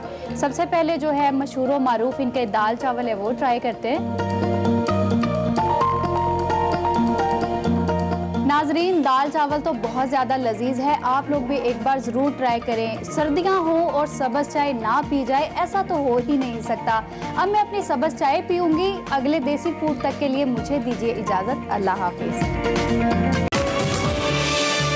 Welcome back to Expresso program के दूसरे हिस्से में आपका खैर मकदम है। इस उम्मीद के साथ कि आप हमारे साथ मौजूद हैं और आपको अच्छा भी लग रहा है। इस वक्त हम आपको दिखाते हैं निकले तेरी तलाश में, और आज थोड़ा तवील सिलसिला है और जरा ज्यादा डिटेल पे लाहौर से यारकंद पे बात हो रही है द लेजेंड मुस्तनसर हुसैन तारड़ से। सो देखते हैं निकले तेरी तलाश में।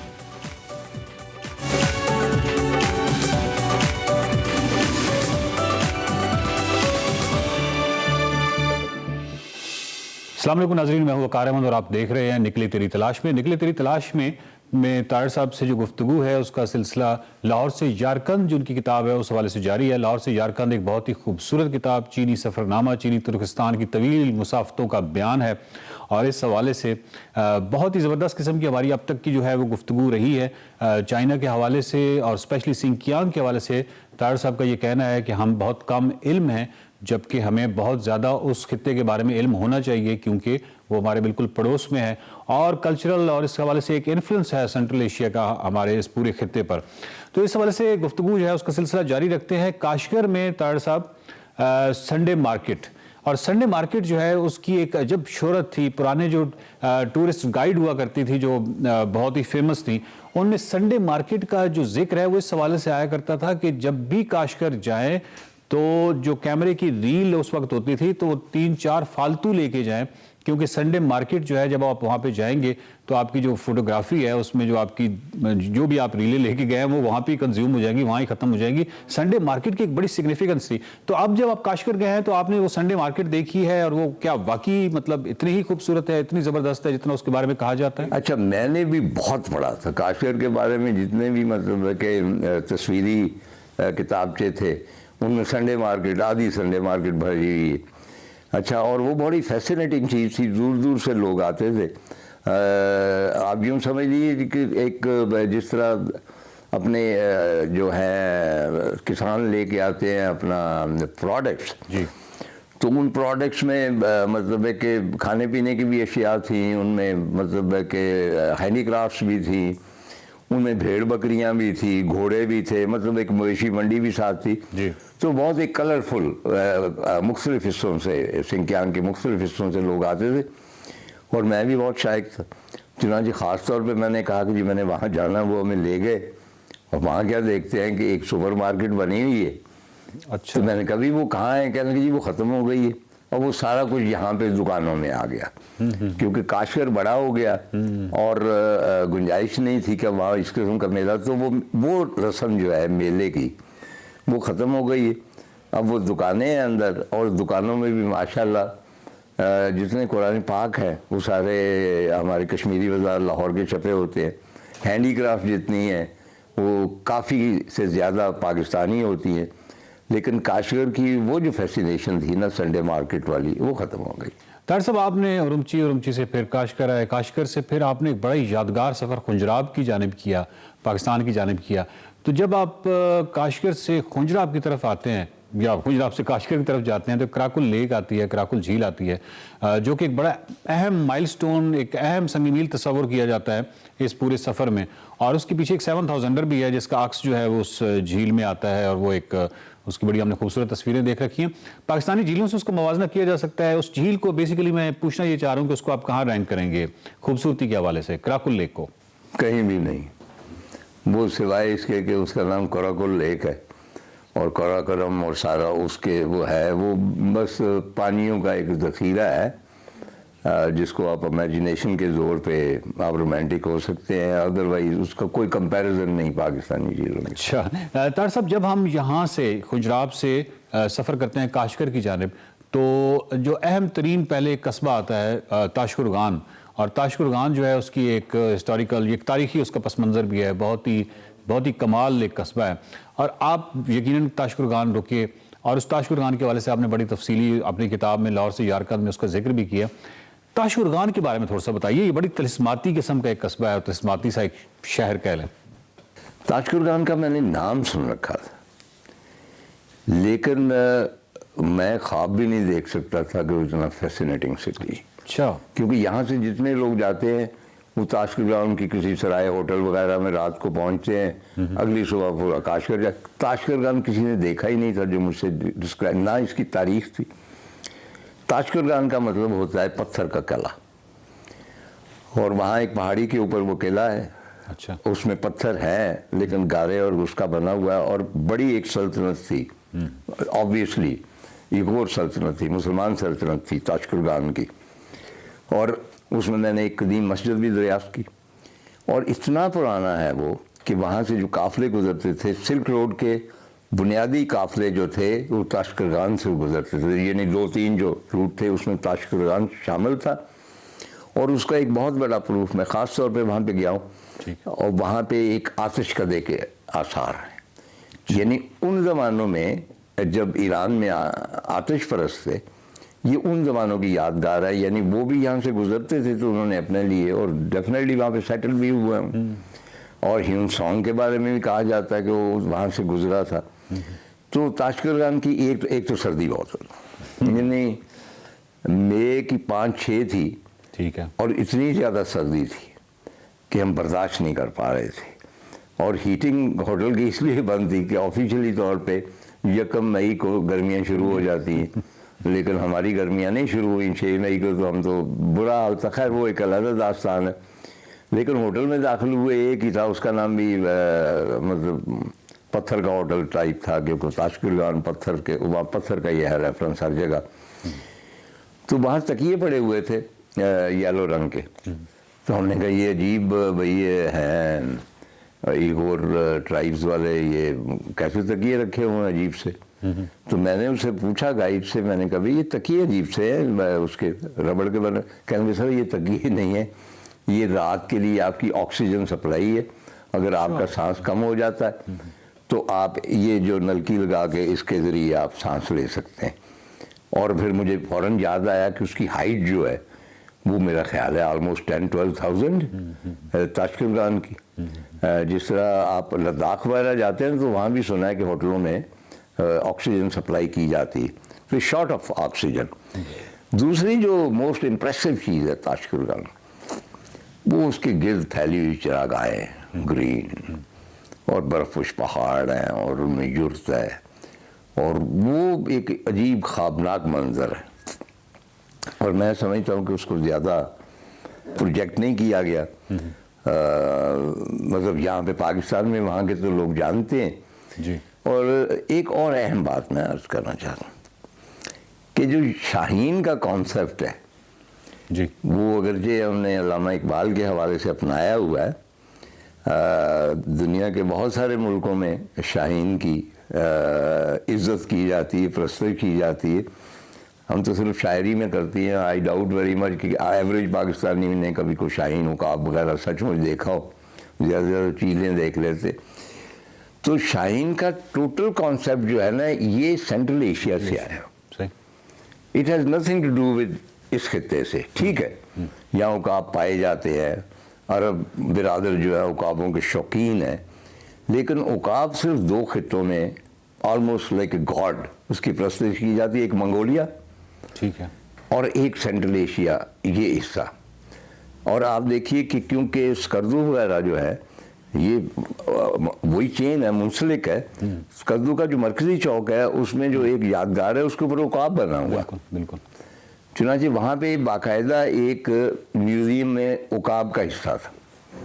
उकाब के बारे में वो ड्रीम करते हैं नौजवान, और रेफरेंसेस दिए जाते हैं कि तुम उकाब की तरह हो शायरी में, और तुम्हारी परवाज़ इस तरह है, और तुम इस तरह उतरते हो, इस तरह पर फैलाते हो। सो मच सो कि मैंने वहाँ पे वो देखा कि एक रस्म पहले थी, अब तो शायद ना हो, कि नौजवान अपनी मर्दानगी साबित करने के लिए पर बनाता है कपड़े वगैरह के, ठीक है, और मुनासिब किसी बुलंदी से छलांग लगाता है, मतलब कि ऐसा ना हो कि वैसे ही इंतकाल हो जाए। लेकिन वो कुछ देर के लिए हवा में मुअल्लक रहता है और वो साबित करता है कि मैं एक उकाब। चुनांचे ये जो उनकी ट्रेडिशन है बड़ी फैसिनेटिंग है उकाब के हवाले से। ज़बरदस्त। ताशकंद में आपकी गवर्नर साहब से भी मुलाकात हुई और उसके हवाले से आपने बड़ा तफसीली एक इसमें जिक्र किया है, कुछ गलतफहमी का भी। पहले जिनको आप गवर्नर समझ रहे थे वो गवर्नर नहीं थे, फिर बाद में गवर्नर आए, यानी वो एक ऐसे सादा उनकी तर्ज ज़िंदगी है।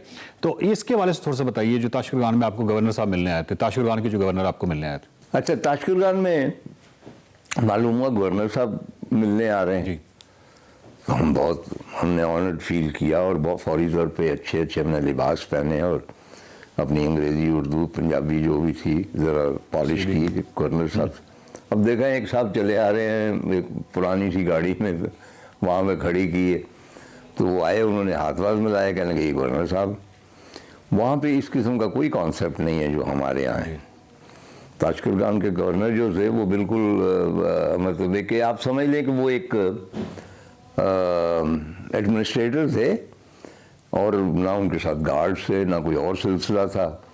फिर उन्होंने हमें खाने पे वहीं पे इनवाइट किया बड़ा, और हमने वो हस्ब मामूल उन्हें अजरक पेश की, और उन्होंने हमें टोपियाँ दी ख़ास तौर पे। बेगम मेरी को भी पहनाई, मुझे भी पहनाई। मेरे पास अभी वो टोपी है और वो भेड़ की खाल की बनी हुई।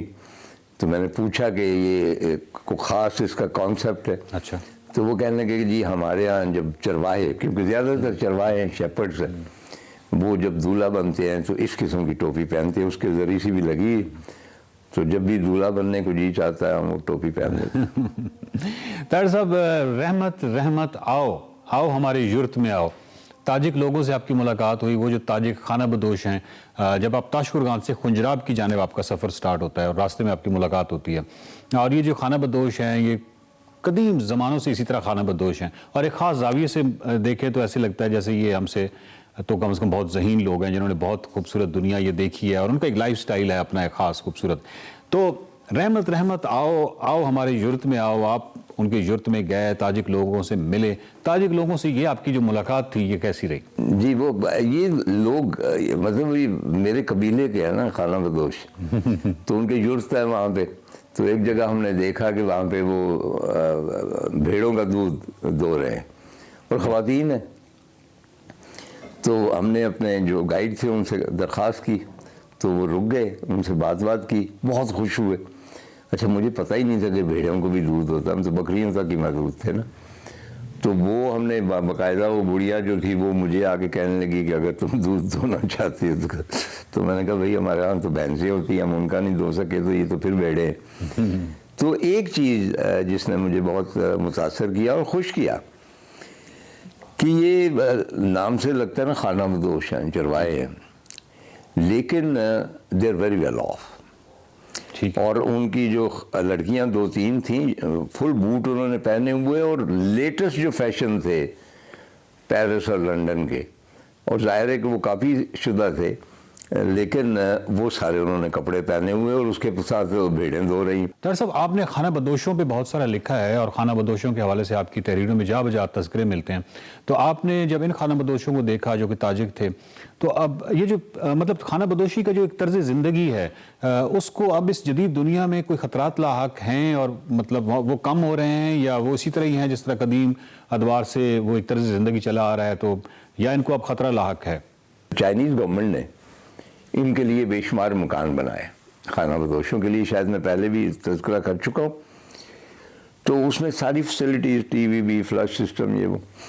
तो कहा जाता है कि भाई अगर 100 खाना बदोश आए तो उसमें 20 या 30% ने वो ज़िंदगी इख्तियार कर ली, यानी परमानेंट सुकूनत की, कैद वाली ज़िंदगी। कैद ही होगी ना खाना बदोश के लिए, अगर 4 दीवारें कैद है, बाकी सब उस ओरिजिनल हालत को लौट गए।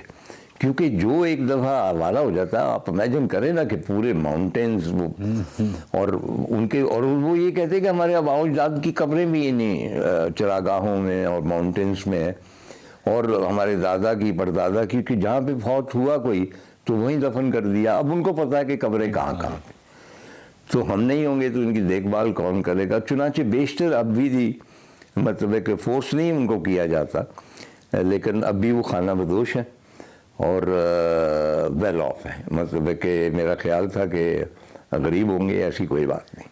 अच्छा डॉक्टर साहब, उसके बाद आप खुंजराब पहुंचते हैं और आप 20 दफ़ा खुंजराब इस साइड से तो गए हुए हैं, जब भी आप नॉर्थ गए और बहुत दफ़ा आप गए। आपकी एक सुजुकी एक FX छोटी सी गाड़ी है जिसकी एक तस्वीर भी है वहाँ पे खुंजराब पे, कहीं 80s की शायद तज़किरा है। खुंजराब पे अब आप दूसरी साइड से आते हैं, चाइना वाली साइड से, तो आप वहाँ पे जो आपके साथ हुकाम होते हैं, चीनी हुकाम होते हैं, उनको आप कहते हैं कि भाई मैं तो पाकिस्तान जा रहा हूँ, अब जिसने रोकना है रोके।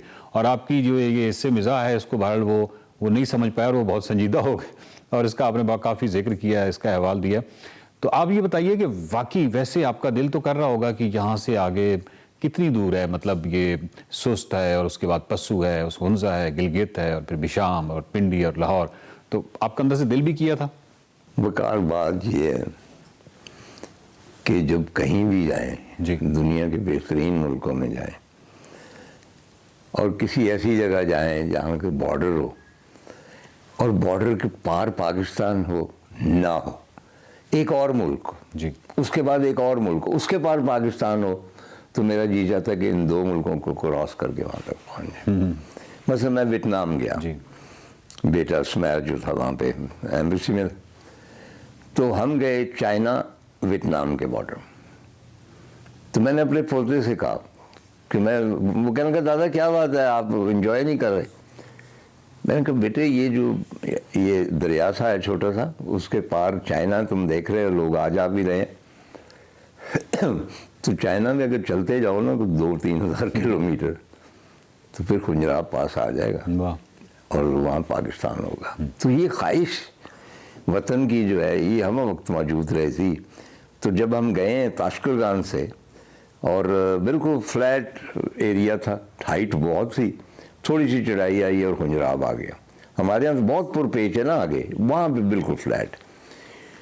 तो अब बंदा वाकई अगर पाकिस्तान में हो, मेरा वाकई जी चाह कि ठीक है ये सरकारी हम VIPs हैं यहाँ पे, पीपल्स रिपब्लिक ऑफ चाइना के, और हमारी बड़ी खातिर हो रही है वगैरह वगैरह, लेकिन जी यही चाह के इनसे माजरत कर लें कि भाईजान देखें मैं अपने मुल्क में आ गया हूँ, यहाँ तो मुझे अपने पासपोर्ट की भी ज़रूरत नहीं है, यहाँ से बस में बैठे उमदा से पिंडी, पिंडी से लाहौर, मतलब ये ख्वाहिश डेफिनेटली। ज़बरदस्त।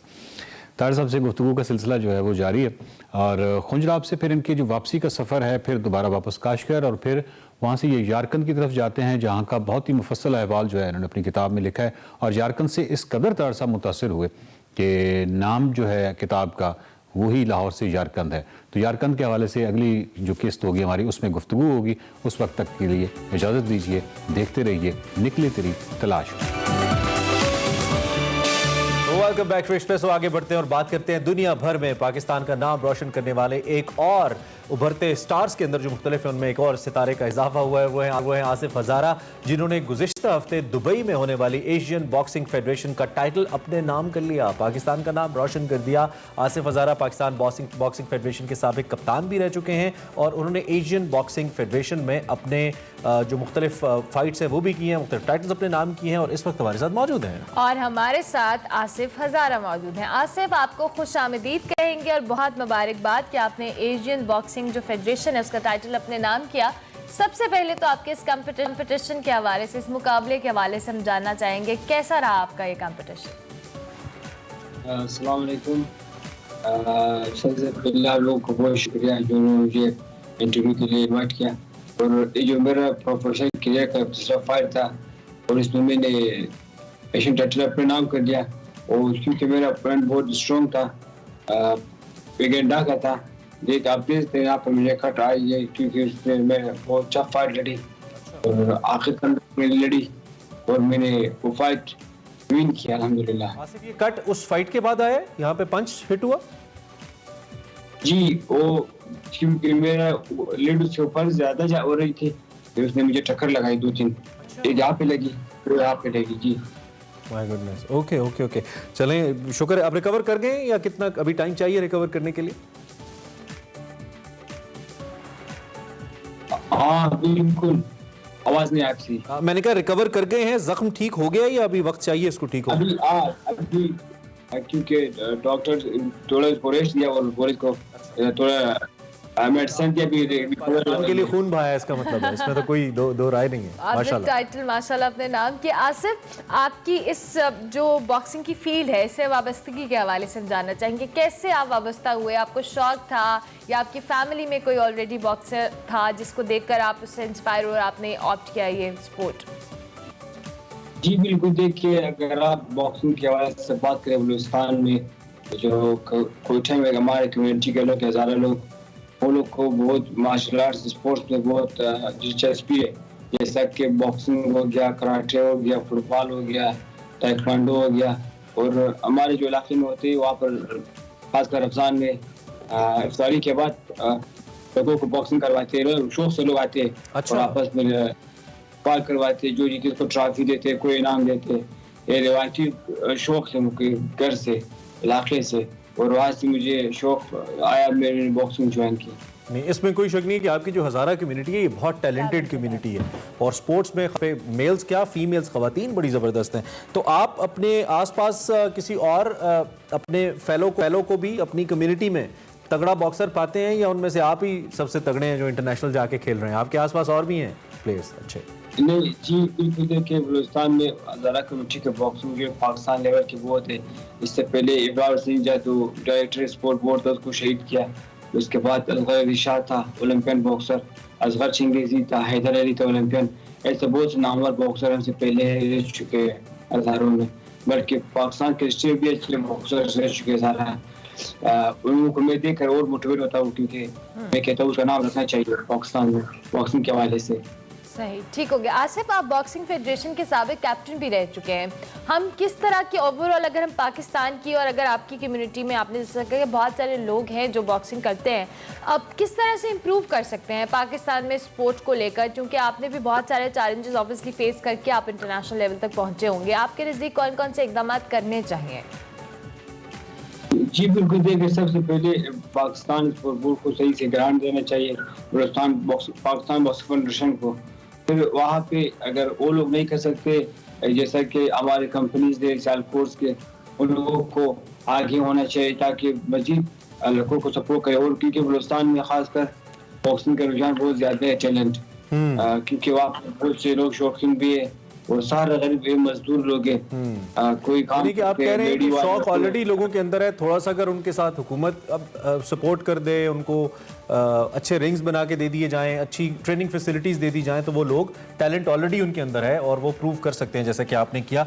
ये वैसे हर प्लेयर की शिकायत होती है, हम हर बार ये कहते हैं, लेकिन हर बार कोई तवज्जो नहीं देता। अब तो वज़ीर आला तब्दील हुए हैं, बजिंजो साहब, अब्दुल कदूस साहब आए हैं, तो मैं उनसे गुजारिश करता हूँ इस प्लेटफॉर्म से कि अपने इन बॉक्सर्स को, इन स्टार्स को कुछ करें। हुकूमतों के लिए करोड़ 2 करोड़ इन गेम्स को देना क्या मसला है, जहाँ पे अरबों रुपए इधर उधर चले जाते हैं। तो आप प्लीज़ कुछ इनके लिए कम से कम अच्छे जिम्स, अच्छे रिंग्स बना दें ताकि ये नाम रोशन करे। अच्छा, बड़ा मेरा दिल कर रहा था, मैं पिछले 5-7 मिनट से ना प्रोनाउंस कर रहा था ये नाम, मैं कामयाब हो गया हूँ। जो आपके मुखालिफ थे, ये युगेंडन फाइटर थे, इनका नाम था बिन सुबुगा, राइट? बिन सुबुगा। जी जी। तो थोड़ा सा इनकी गेम के हवाले से भी बताइए, जब आप रिंग में उतर रहे थे, और I think obviously he was an African, I believe, तो वो तो ज्यादा पावर में भी ज्यादा होते हैं। क्या फीलिंग थी उस वक्त, जरा अपनी फाइट के हवाले से बिलखुसूस हमें बताइए आसिफ।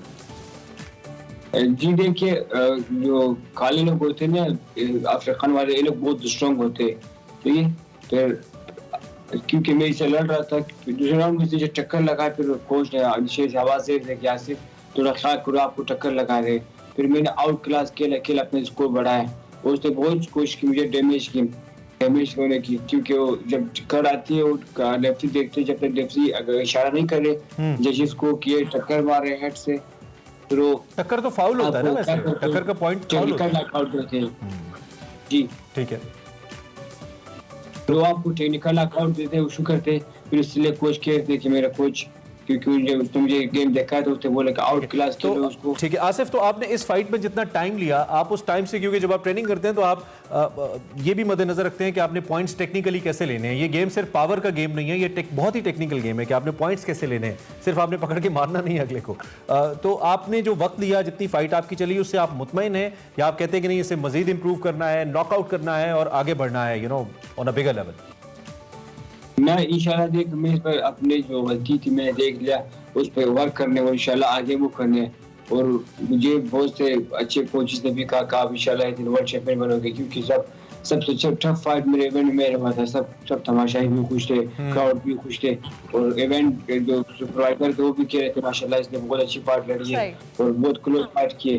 बिल्कुल ठीक हो गया। आसिफ, बहुत सारे हज़ारा कम्युनिटी के लोग भी और बहुत सारे दीगर नौजवान भी इस वक्त आपको देख रहे होंगे जो बॉक्सिंग का स्पोर्ट कर जो के लिए अडॉप्ट करना चाहते हैं, खेलना चाहते हैं, और आप जैसे बॉक्सर बनना चाहते हैं जो इंटरनेशनल लेवल पे जाके खेले और टाइटल अपने नाम करे। क्या मैसेज देंगे उन तमाम लोगों को? मैं उसको यही पैगाम देना चाहता हूँ कि तुम लोग अपने गेम पर फोकस करें और किसी की बातों में नहीं आए, क्योंकि बाद लोग आपके पीछे बातें जरूर करते हैं, मगर आप वो इसलिए करते हैं कि आपका फोकस अलग हो जाए उस बॉक्सिंग से। आप अपने फोकस रखें, मेहनत करें और किसी गलत काम में हमने फौरन ब्रेक लेनी है, तो आसिफ जरा करके दिखाएं कैसे, जरा पंच बना के दिखाएं कैसे करते हैं आप, जरा रिंग पे जाने से पहले जरा थोड़ा सा दिखाएं हमें एक्शन प्लीज। मैं जब रिंग पे जाता हूँ फिर रिएक्शन करता हूँ बॉक्सिंग के। मैं चाहता हूँ जरा वो पंच आप हमें दोनों। ओह अच्छा, thank you very much Asif, बहुत शुक्रिया, वेरी बेस्ट ऑफ लक। आपने बहुत जबरदस्त टाइटल अपने नाम किया है, खेले हैं, पाकिस्तान को रिप्रेजेंट किया है, इससे बड़ी प्राउड हमारे लिए नहीं हो सकती कि आप एक्सप्रेसो का हिस्सा बने। आसिफ हज़ारा मौजूद थे और इन्होंने बॉक्सिंग फेडरेशन का टाइटल अपने नाम जो किया है और पाकिस्तान का नाम रोशन किया। अभी हम एक ब्रेक लेंगे, ब्रेक के बाद हाजिर होंगे, आप देखते रहिए Expresso. Welcome back to Expresso. बात करेंगे कुछ कोरोना के हवाले से। तो WHO के मुताबिक कोरोना वायरस का नया वेरिएंट ओमिक्रॉन 89 ममालिक में फैल चुका है और ओमिक्रॉन के केसेस मकामी फैलाव के बायस हर 1.5 से 3 दिन में दुगने हो रहे हैं। WHO के मुताबिक ओमिक्रॉन के केसेस उन ममालिक में तेज़ी से फैल रहे हैं जिनमें आवाम की जो बड़ी अक्सरियत है उसको वैक्सीन लगवा चुकी है, मगर अभी भी ये चीज़ वाज़ेह नहीं हुई कि ये जो वेरिएंट है वैक्सीन के बावजूद लाक हो सकता है या महज यही कि ये ज़्यादा मोहलिक है या इसके जो फैलाव की शरह है वो ज़्यादा है। WHO के मुताबिक ओमिक्रॉन का जो तेज़ी से फैलना है वो खतरे की घंटी है और इससे कई ममालिक का जो सेहत का निज़ाम है वो भी अपसेट हो सकता है। पाकिस्तान में भी अभी तक ओमिक्रॉन के जो 2 मुश्तबा केसेस हैं वो रिपोर्ट हुए हैं। तहम दीगर ममालिक के मुकाबले में बात की जाए तो पाकिस्तान में इसका फैलाव कम देखने में आ रहा है अल्हम्दुलिल्लाह। लेकिन ये बड़ी अलार्मिंग सिचुएशन है। मुल्क भर में गुज़िश्ता 24 घंटों के दौरान जो मस्बत केसेस रिपोर्ट हुए हैं मुल्क भर में, इसमें मुख्तलिफ अमवात भी हुई हैं लेकिन शरह काफ़ी कम हो चुकी है। लेकिन एक हमारे साथ इस वक्त डॉक्टर जावेद अकरम साहब मौजूद हैं। आपके सामने आते रहते अपने तज़किये लेकर, वाइस चांसलर हैं UHS के। लेकिन दूसरी जानिब हम इनसे पहले एक डॉक्टर साहब की जानिब जाएँ, उन्हीं का एक आर्टिकल है जिसमें उन्होंने कुछ शरह अमवात का जिक्र किया है कि कोरोना से जो शरह अमवात हैं ये 2.24%, जबकि आलमी सतह पर पाकिस्तान में 2.24, जबकि आलमी सतह पर 1.97 है। और कुछ मुख्तलिफ जो एज ग्रुप्स हैं इनका भी कंपैरिजन एक डॉक्टर साहब ने ड्रॉ किया है इस आर्टिकल को लेकर। तो हम जरा उन्हीं से पूछते हैं कि वो जरा एक्सप्लेन कर दें इस फिनोमेनन को। हमारे डॉक्टर साहब थैंक यू वेरी मच, आप हमारे साथ मौजूद हैं और आपने हमें वक्त दिया।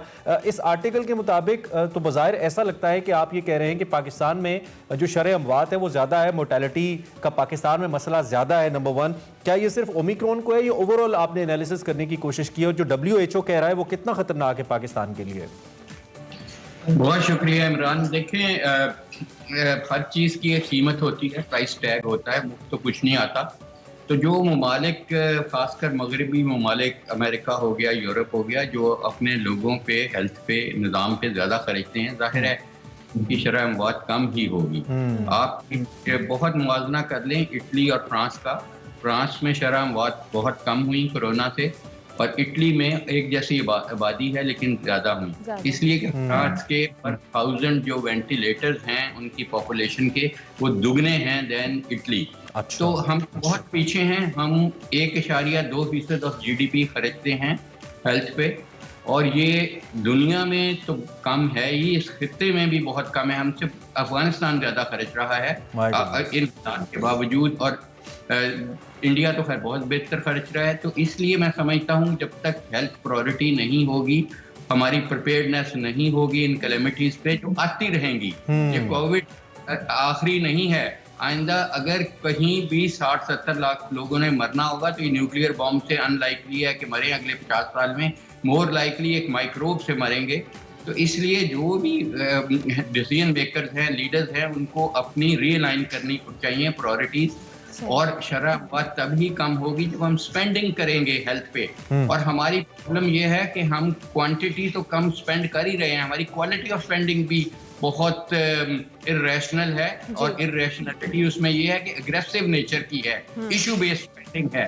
हम इंफ्रास्ट्रक्चर पे और HR पे, ह्यूमन रिसोर्स फॉर हेल्थ पे बहुत कम खर्चते हैं। तो इसके खातर खा नताइज नहीं होंगे। और ये कोरोना तो एक इसने एक्सपोज किया है वीक हेल्थ केयर सिस्टम को, मगर it should be wake up call for everybody कि इसको इम्प्रूव किया जाए। और दूसरा इसमें एक और इशू जो मेन है वो ये भी है कि अभी हम 50% के करीब खड़े हैं वैक्सीनेशन रेट में, और उन ने 80-85% अचीव कर लिया है। तो जाहिर है कि चाहे ओमिक्रॉन हो, चाहे कोई भी और वेरिएंट जो आएंगे, और आएंगे भी सही, और आएंगे भी अफ्रीका से, बिकॉज वहाँ 6% वैक्सीनेशन रेट है। Oh my goodness. हमें नैरो करनी पड़ेगी वैक्सीन प्रोविजन की और एडमिनिस्ट्रेशन की, ताकि ग्लोबली मैं ये बता दूं, nobody safe unless everybody safe. ठीक होगा। लोग हैं जहां ज्यादा शरह है वहां मौत भी कम होंगी, क्योंकि अभी भी जो मर भी रहे हैं जहां भी ओमिक्रॉन से, वो बेसिकली अनवैक्सीनेटेड लोग हैं। और दूसरा, पाकिस्तान में 2 केस जरूर रिपोर्ट हुए हैं, लेकिन I am sure there are more cases, क्योंकि हम पॉपुलेशन बेस्ड स्क्रीनिंग नहीं कर रहे। हम सिर्फ स्क्रीनिंग कहते हैं, पॉजिटिविटी उसको कहते हैं जो आपके पास आ जाता है किसी इलामात के साथ, में हम नहीं कर रहे। तो इसलिए हमें ये नहीं खुश होना चाहिए कि यहाँ नहीं है, वल्नरेबल हैं। और ओमिक्रॉन में 50 के करीब म्यूटेशंस हैं, बहुत नंबर ज्यादा है, इसीलिए दुनिया इसको वेरिएंट ऑफ कंसर्न कहती है। ठीक हो गया। अच्छा डॉक्टर साहब, आपने खुद भी स्टडीज़ के हवाले से दुनिया भर में और WHO की भी हम बात करें, मुख्तलिफ स्टडी सामने आ रही हूँ, आपने खुद भी मेंशन किया कि जो लोग अनवैक्सीनेटेड हैं उनको ये ज़्यादा उनके लिए हार्मफुल है। लेकिन अगर हम ओवरऑल अगर पाकिस्तान की बात करते दुनिया भर में तो एक ख़तरे की घंटी बजी है। UK में बात की जाए, दीगर ममालिक में बात की जाए, पाकिस्तान को इस हवाले से मज़ीद क्या इक़दाम करने हैं? हमें जो ट्रैवल रिस्ट्रिक्शंस है उस पर गौर करने, आपने कहा कि और भी वेरिएंट्स आएंगे, हमें जो इक़दाम हैं, वैक्सीनेशन का प्रोसेस है या लोगों में एक जो कह लें स्क्रीनिंग का एक जो अमल है, उस सबको जो कह लें स्पीड अप करने की ज़रूरत है। तो ओवरऑल अगर हम इक़दाम, are you satisfied with that कि हमें मज़ीद इस पर काम करना है? नहीं, देखिए हमें बहुत ज्यादा करना है, पाकिस्तानियों को भी और पाकिस्तान को भी। पाकिस्तानियों ने गिव अप कर दिए हैं अपने तमाम पाबंदियां, वो अपनी ख्वाहिशात के मुताबिक शादियां कर रहे हैं, जलसे कर रहे हैं, इलेक्शन कर रहे हैं, जुलूस कर रहे हैं, जो भी वो कर रहे हैं उसमें आपके कैमरास दिखा सकते हैं कि हार्डली किसी एक हीरो ने मास्क पहना होगा, किसी ने नहीं पहना हुआ। शादियों पे तो आप सोचे ही नहीं कि मास्क के साथ इतना मेकअप इतना महंगा करा के कोई पहनेगा। तो इसलिए मैं समझता हूँ कि तरजीहात हमें अभी भी हमें बहुत हाई लेवल का थ्रेट परसेप्शन रखना चाहिए और खुदारा सादगी से अपनी जिंदगी गुजारें। ये वायरस को डिक्टेट करने दें, आपने जिंदगी कैसे गुजारनी है, अपनी ख्वाहिशात को नहीं डिक्टेट करने दें। It's too early to conclude that. तो इसमें दूसरा जो जहां तक पाकिस्तान का सवाल है, मैं समझता हूं कि हमें पॉपुलेशन बेस्ड स्क्रीनिंग की इस वक्त जरूरत है ताकि हमें पता हो कि ओमिक्रॉन के हम कहां पे खड़े हैं। अच्छा डॉक्टर साहब, इसमें सॉरी टू कट यू, इसमें एक बड़ा इंपॉर्टेंट फिनोमिनन है ना, आपकी बात बिल्कुल ठीक है। हमें याद है कि इंडिया के अंदर I think there is Kumbh Mela, जिसके बाद ये सारा आउटब्रेक हुआ था एकदम से, और फिर इंडिया में केसेस बेकाबू हो गए थे। और फिर उसमें मैं ज़ाती तौर पे ये समझता हूँ कि इंडियन मीडिया ने बड़ा रोल प्ले किया वहाँ के आवाम को मारने के लिए। उन्होंने इतनी कोई नेगेटिव रिपोर्टिंग की, इतना डिप्रेस्ड रिपोर्टिंग की कि जिसने कोविड से सर्वाइव भी करना था उसे लगा कि भाई मैं तो गया, मुझे तो कोविड हो गया, और फिर लोग मरे भी। तो हम अगर स्टेट लेवल के ऊपर साइकोलॉजिकली इतना ज़्यादा लोगों को इंगेज ना करें, इक़दाम ज़रूर करें, तो उसके असरात हो सकते हैं। लेकिन अगर जिस तरफ आप इशारा कर रहे हैं वो तो एक sort of state of emergency है कि स्टेट को बड़े सीरियस इक़दाम फिर से ले लेनी चाहिए। डोंट यू थिंक कि लोगों को आसाबी तौर पे हमें रिलैक्स रखना बहुत जरूरी है, पैनिक सिचुएशन क्रिएट ना करें? Don't you think? पैनिक तो डेफिनेटली नहीं करना चाहिए, क्योंकि हमें उनको अंडरस्टैंडिंग देनी है। हमें ये कहना है कि इट इज टू अर्ली कि आप गिव अप कर दें SOPs जो भी आपको बताए गए हैं, चाहे मास्क के हैं, चाहे क्राउडिंग के हैं, चाहे हाथ धोने के हैं। मैं समझता हूं कि उनको अभी भी पाबंदियों के साथ जिंदा रहना चाहिए जब तक ये बीमारी को हम दुनिया से रुखसत नहीं करते। दुनिया से ये तब रुखसत होगी जब हर मुल्क अपना हिस्सा डालेगा 80% लोगों को वैक्सीनेट करके। तो इसलिए मैं समझता हूं कि एक तो हमें इनकी अंडरस्टैंडिंग देनी, और दूसरा हमें इसलिए जिनको वैक्सीनेट हुए हैं उनको कोई ज्यादा डरने की जरूरत नहीं, लेकिन उनको भी डरने की फिर भी थोड़ी बहुत जरूरत है। और उनको कोशिश ये करना चाहिए कि अपने फिजिकल हेल्थ इंप्रूव करें, जो वैसे भी करनी चाहिए। अगर उनको शुगर है, ब्लड प्रेशर है, ओवरवेट है, कोमोर्बिडिटीज है, तो उनको कंट्रोल रखें। और अगर वो हमें पता है, हमारी विक्ट्री स्टडी आई पब्लिश हुई कि विटामिन डी की कमी 80% में है, और थोड़ा बहुत विटामिन डी का सप्लीमेंटेशन किसी भी कंपनी का कहीं से भी लेते रहें तो वो इसकी मोर्टेलिटी मॉर्बिडिटी कम करता है। एस्प्रिन ने बहुत बड़ा रोल प्ले किया है हमारी स्टडीज में। एस्प्रिन अगर आप ले रहे हैं किसी वजह से भी, तो आपको 27% कम चांस है वेंटिलेटर पे जाने का। तो इसलिए उनको नहीं डरना चाहिए कि उनके डॉक्टर्स, उनके साइंटिस्ट अब इस बीमारी को समझते हैं और उसका इलाज ज्यादा बेहतर कर सकते हैं।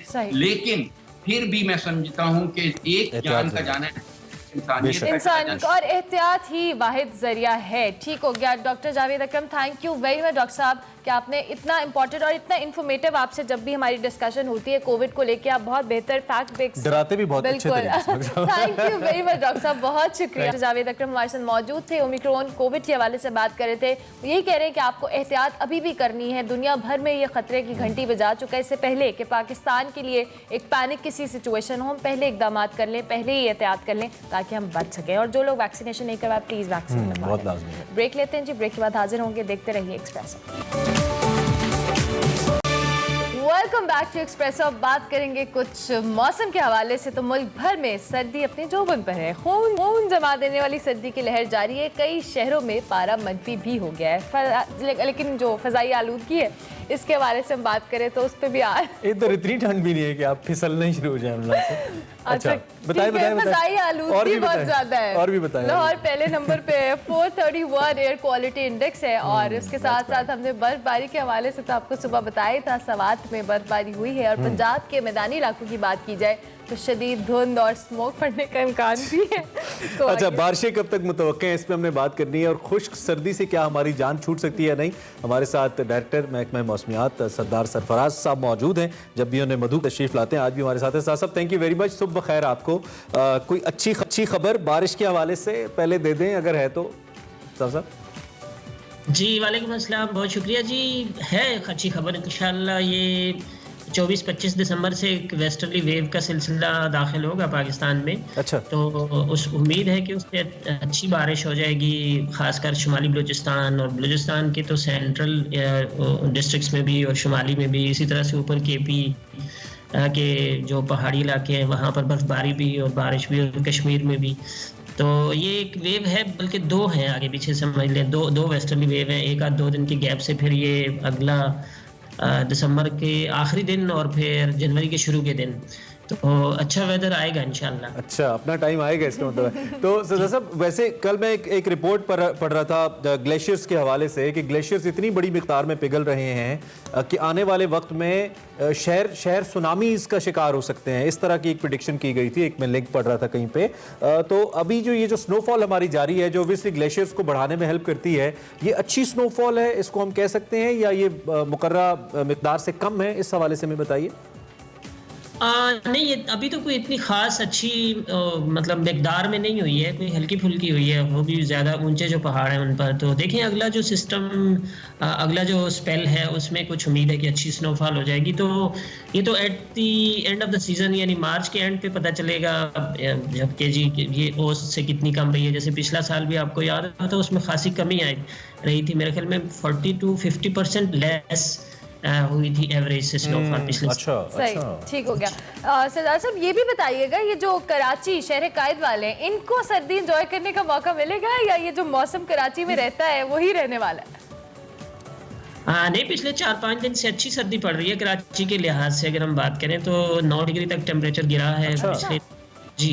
पिछले तीनों दिन इत्तेफाक से ना वो 9 डिग्री रहा है और आज थोड़ा सा 1 डिग्री बढ़ा है। और आज भी सुबह, रात में और सुबह में ज़्यादा सर्दी होती है कराची में, दिन में तो इतनी नहीं होती क्योंकि दिन के टेम्परेचर अभी भी 25, 26, 27 की रेंज में, कल 27.7 चला गया था, तो इस रेंज में रहते हैं, इसलिए दिन को नहीं होती, लेकिन सुबह में और रात में। ये कराची में जो 9 तक पहुंचा ये मजीद नीचे भी जा सकता है, आगे गिरेगा? नहीं, इस स्पेल में तो नहीं जाएगा, इसलिए कि आज से इसमें थोड़ा सा राइजिंग ट्रेंड है। उसकी वजह वही मैंने आपको बताई कि जो वेस्ट से आने वाली हवाएं हैं वो कुछ जो नॉर्थ से आने वाली हवाएं थी उनको रिप्लेस कर देंगे एक तरह से। तो फिर राइजिंग ट्रेंड होगा, लेकिन वो जो अगला स्पेल है उसके बाद फिर यानी दिसंबर के आखिरी दिनों में दोबारा से सर्दी कराची में भी आएगी और जनवरी के शुरू के दिनों में उसमें 9 से मजीद भी शायद गिर जाए 1 डिग्री। चलिए सरदार साहब थैंक यू वेरी मच, बहुत शुक्रिया हमें अपडेट्स देने के लिए और बताने के लिए। सरदार सरफराज साहब हमें आगाह कर रहे थे, उन्होंने कहा कि जो आखिरी हफ्ता है दिसंबर का जो कि आने को ही है 2-3 दिनों में, तो बारिश हो सकती है। और अमला हसन अगर सर्दी एंजॉय करना चाहती हैं आप कराची की तो आप जा सकती हैं वहाँ पे। इट्स अ गुड सिटी और मैं थोड़ी बताऊंगा। खैर टाइम बहुत कम, मुकाबला सख्त है और न्यूजीलैंड क्रिकेट टीम आइंदा साल दिसंबर जनवरी में 2 टेस्ट और 3 वनडे इंटरनेशनल मैचेस खेलने के लिए पाकिस्तान का दौरा करेगी। मेहमान टीम अप्रैल 2023 में एक मरतबा फिर पाकिस्तान आएगी और 10 वाइट बॉल मैचों पर मुश्तमिल वनडे और T20 सीरीज खेलेगी। मतलब हम थोड़ा सा नाराज हुए थे, नहीं हम थोड़ा सा नाराज हुए थे, ये तो साल में 2-2 दौरे करना शुरू हो गए। तो नहीं, उस सिक्योरिटी पे हमारे बड़े पैसे लगते हैं और वैसे परेशानी भी होती है। और आप एंड पे कहते हैं सिक्योरिटी नहीं पसंद है, ऐसे नहीं होता भाई, आ रहे तो सही से खेलना। अच्छा जनाब, इजाजत लेंगे, आपसे हमारी मुलाकात होगी कल। फीडबैक हमारे सोशल मीडिया पे लाजमी दीजिएगा और आपसे मुलाकात होगी कल। आप इनको भी दे दें। अल्लाह हाफिज़। आपको